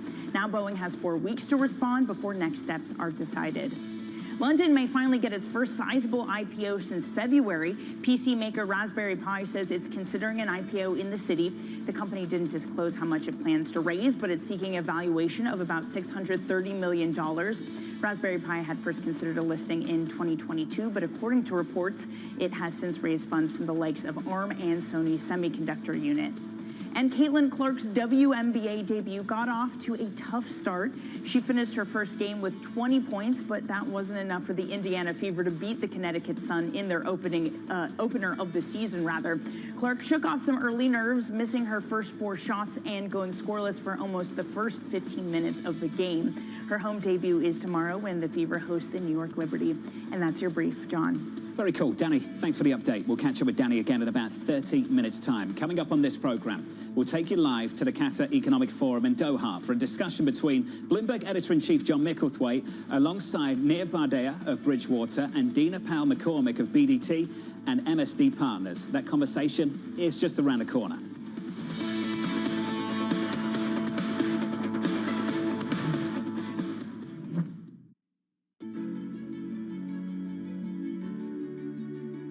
Every single thing I've done, it's almost as if somebody has said it can't be done. I mean, I remember I was in a factory and I said, I want to go in the night shift. And they said, no, we don't put women in the night shift. I said, how will I be a successful production manager or personal manager of a factory if I never went into a night shift and knew how a third of my people worked? So in some ways it has fueled some of my determination. It's fueled some of my, okay, I'm going to show this is possible, a sense of, I'm going to go get on and do it. It also gives me courage because I feel sometimes I'm not just doing it for me, I'm doing it for everyone else who comes after me. And I always tell women who ask me for advice saying, put your hand up for the most difficult job. Put your hand up for things that are challenging. You know, go in there and lean into things that are difficult, that are challenging, because that's what gives you the greatest credibility, respect, reputation.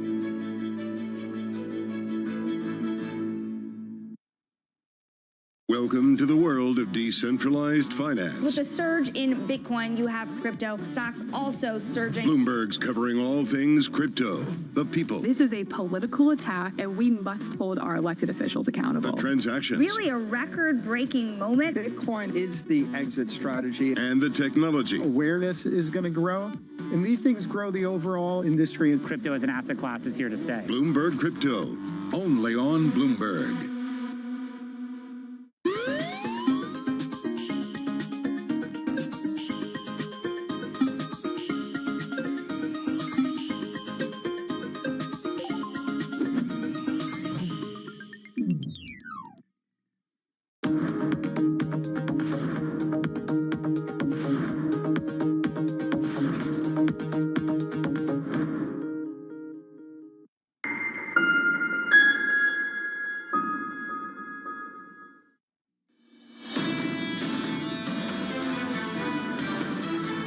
Good morning to you and welcome to the program. Equity futures on the S&P 500. Treading water here, going into that big print a little bit later this morning, 8:30 Eastern, CPI and retail sales. Let's take a second now and take you over to the Qatar Economic Forum over in Doha, where Bloomberg Editor-in-Chief John Micklethwaite is joined by Nir Bardea of Bridgewater and Dina Powell-McCormick of BDT and MSD Partners. We think this reality is here to stay. We started this year with 6 easy kind of priced in. Everybody thought, no, we're going back. We're going back to that world. And now we've seen the market correct. And we think that's going to be the dance. That's going to be the dance that the Fed and all of us are going to have to dance in the U.S. And by the way, when you look at that, also look at the divergences. We tend to talk a lot about the U.S., but the picture you see in Europe and other places is vastly different. It doesn't make sense to us, to Bridgewater. It didn't make sense there would be 6 easings. Still probably wouldn't make sense to us there would be any easings this year.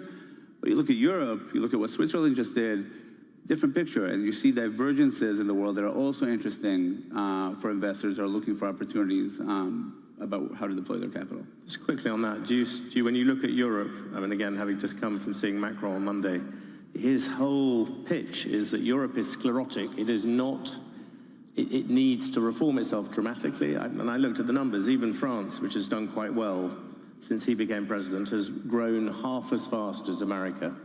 Is there any, do you see any sign in your world that is changing from the past decade to the next? Do you see any sign of a kind of rebirth in Europe? So I would separate that secular and cyclical. Yeah. So secular, I do think there's a lot of things that fundamentally need to be reformed in Europe. That's been talked about in Asia. But cyclically, I do think they are in a better spot. I mean, if the U.S., I believe, in order to slow inflation, will need actual restrictive policy. Like, the reality is that to bring inflation down, you have to slow the economy. Yes. It's just the way it works. In Europe, they're past that point. They're much more ready at this point to ease. Slowing the economy, I think we can agree Europeans are brilliant at it. Yeah, they're very good. It's a talent. It's something they can do without. But at this point, they can actually stimulate. They are past that hump, and so in that sense, cyclically, there's room for optimism in Europe. Tina, what about you? Just two things, just on Europe, but then maybe we could come on to the Middle East as well. Well, I just want to follow up on one thing Nir said. I completely agree with his view of monetary and fiscal policy, and the levers have almost all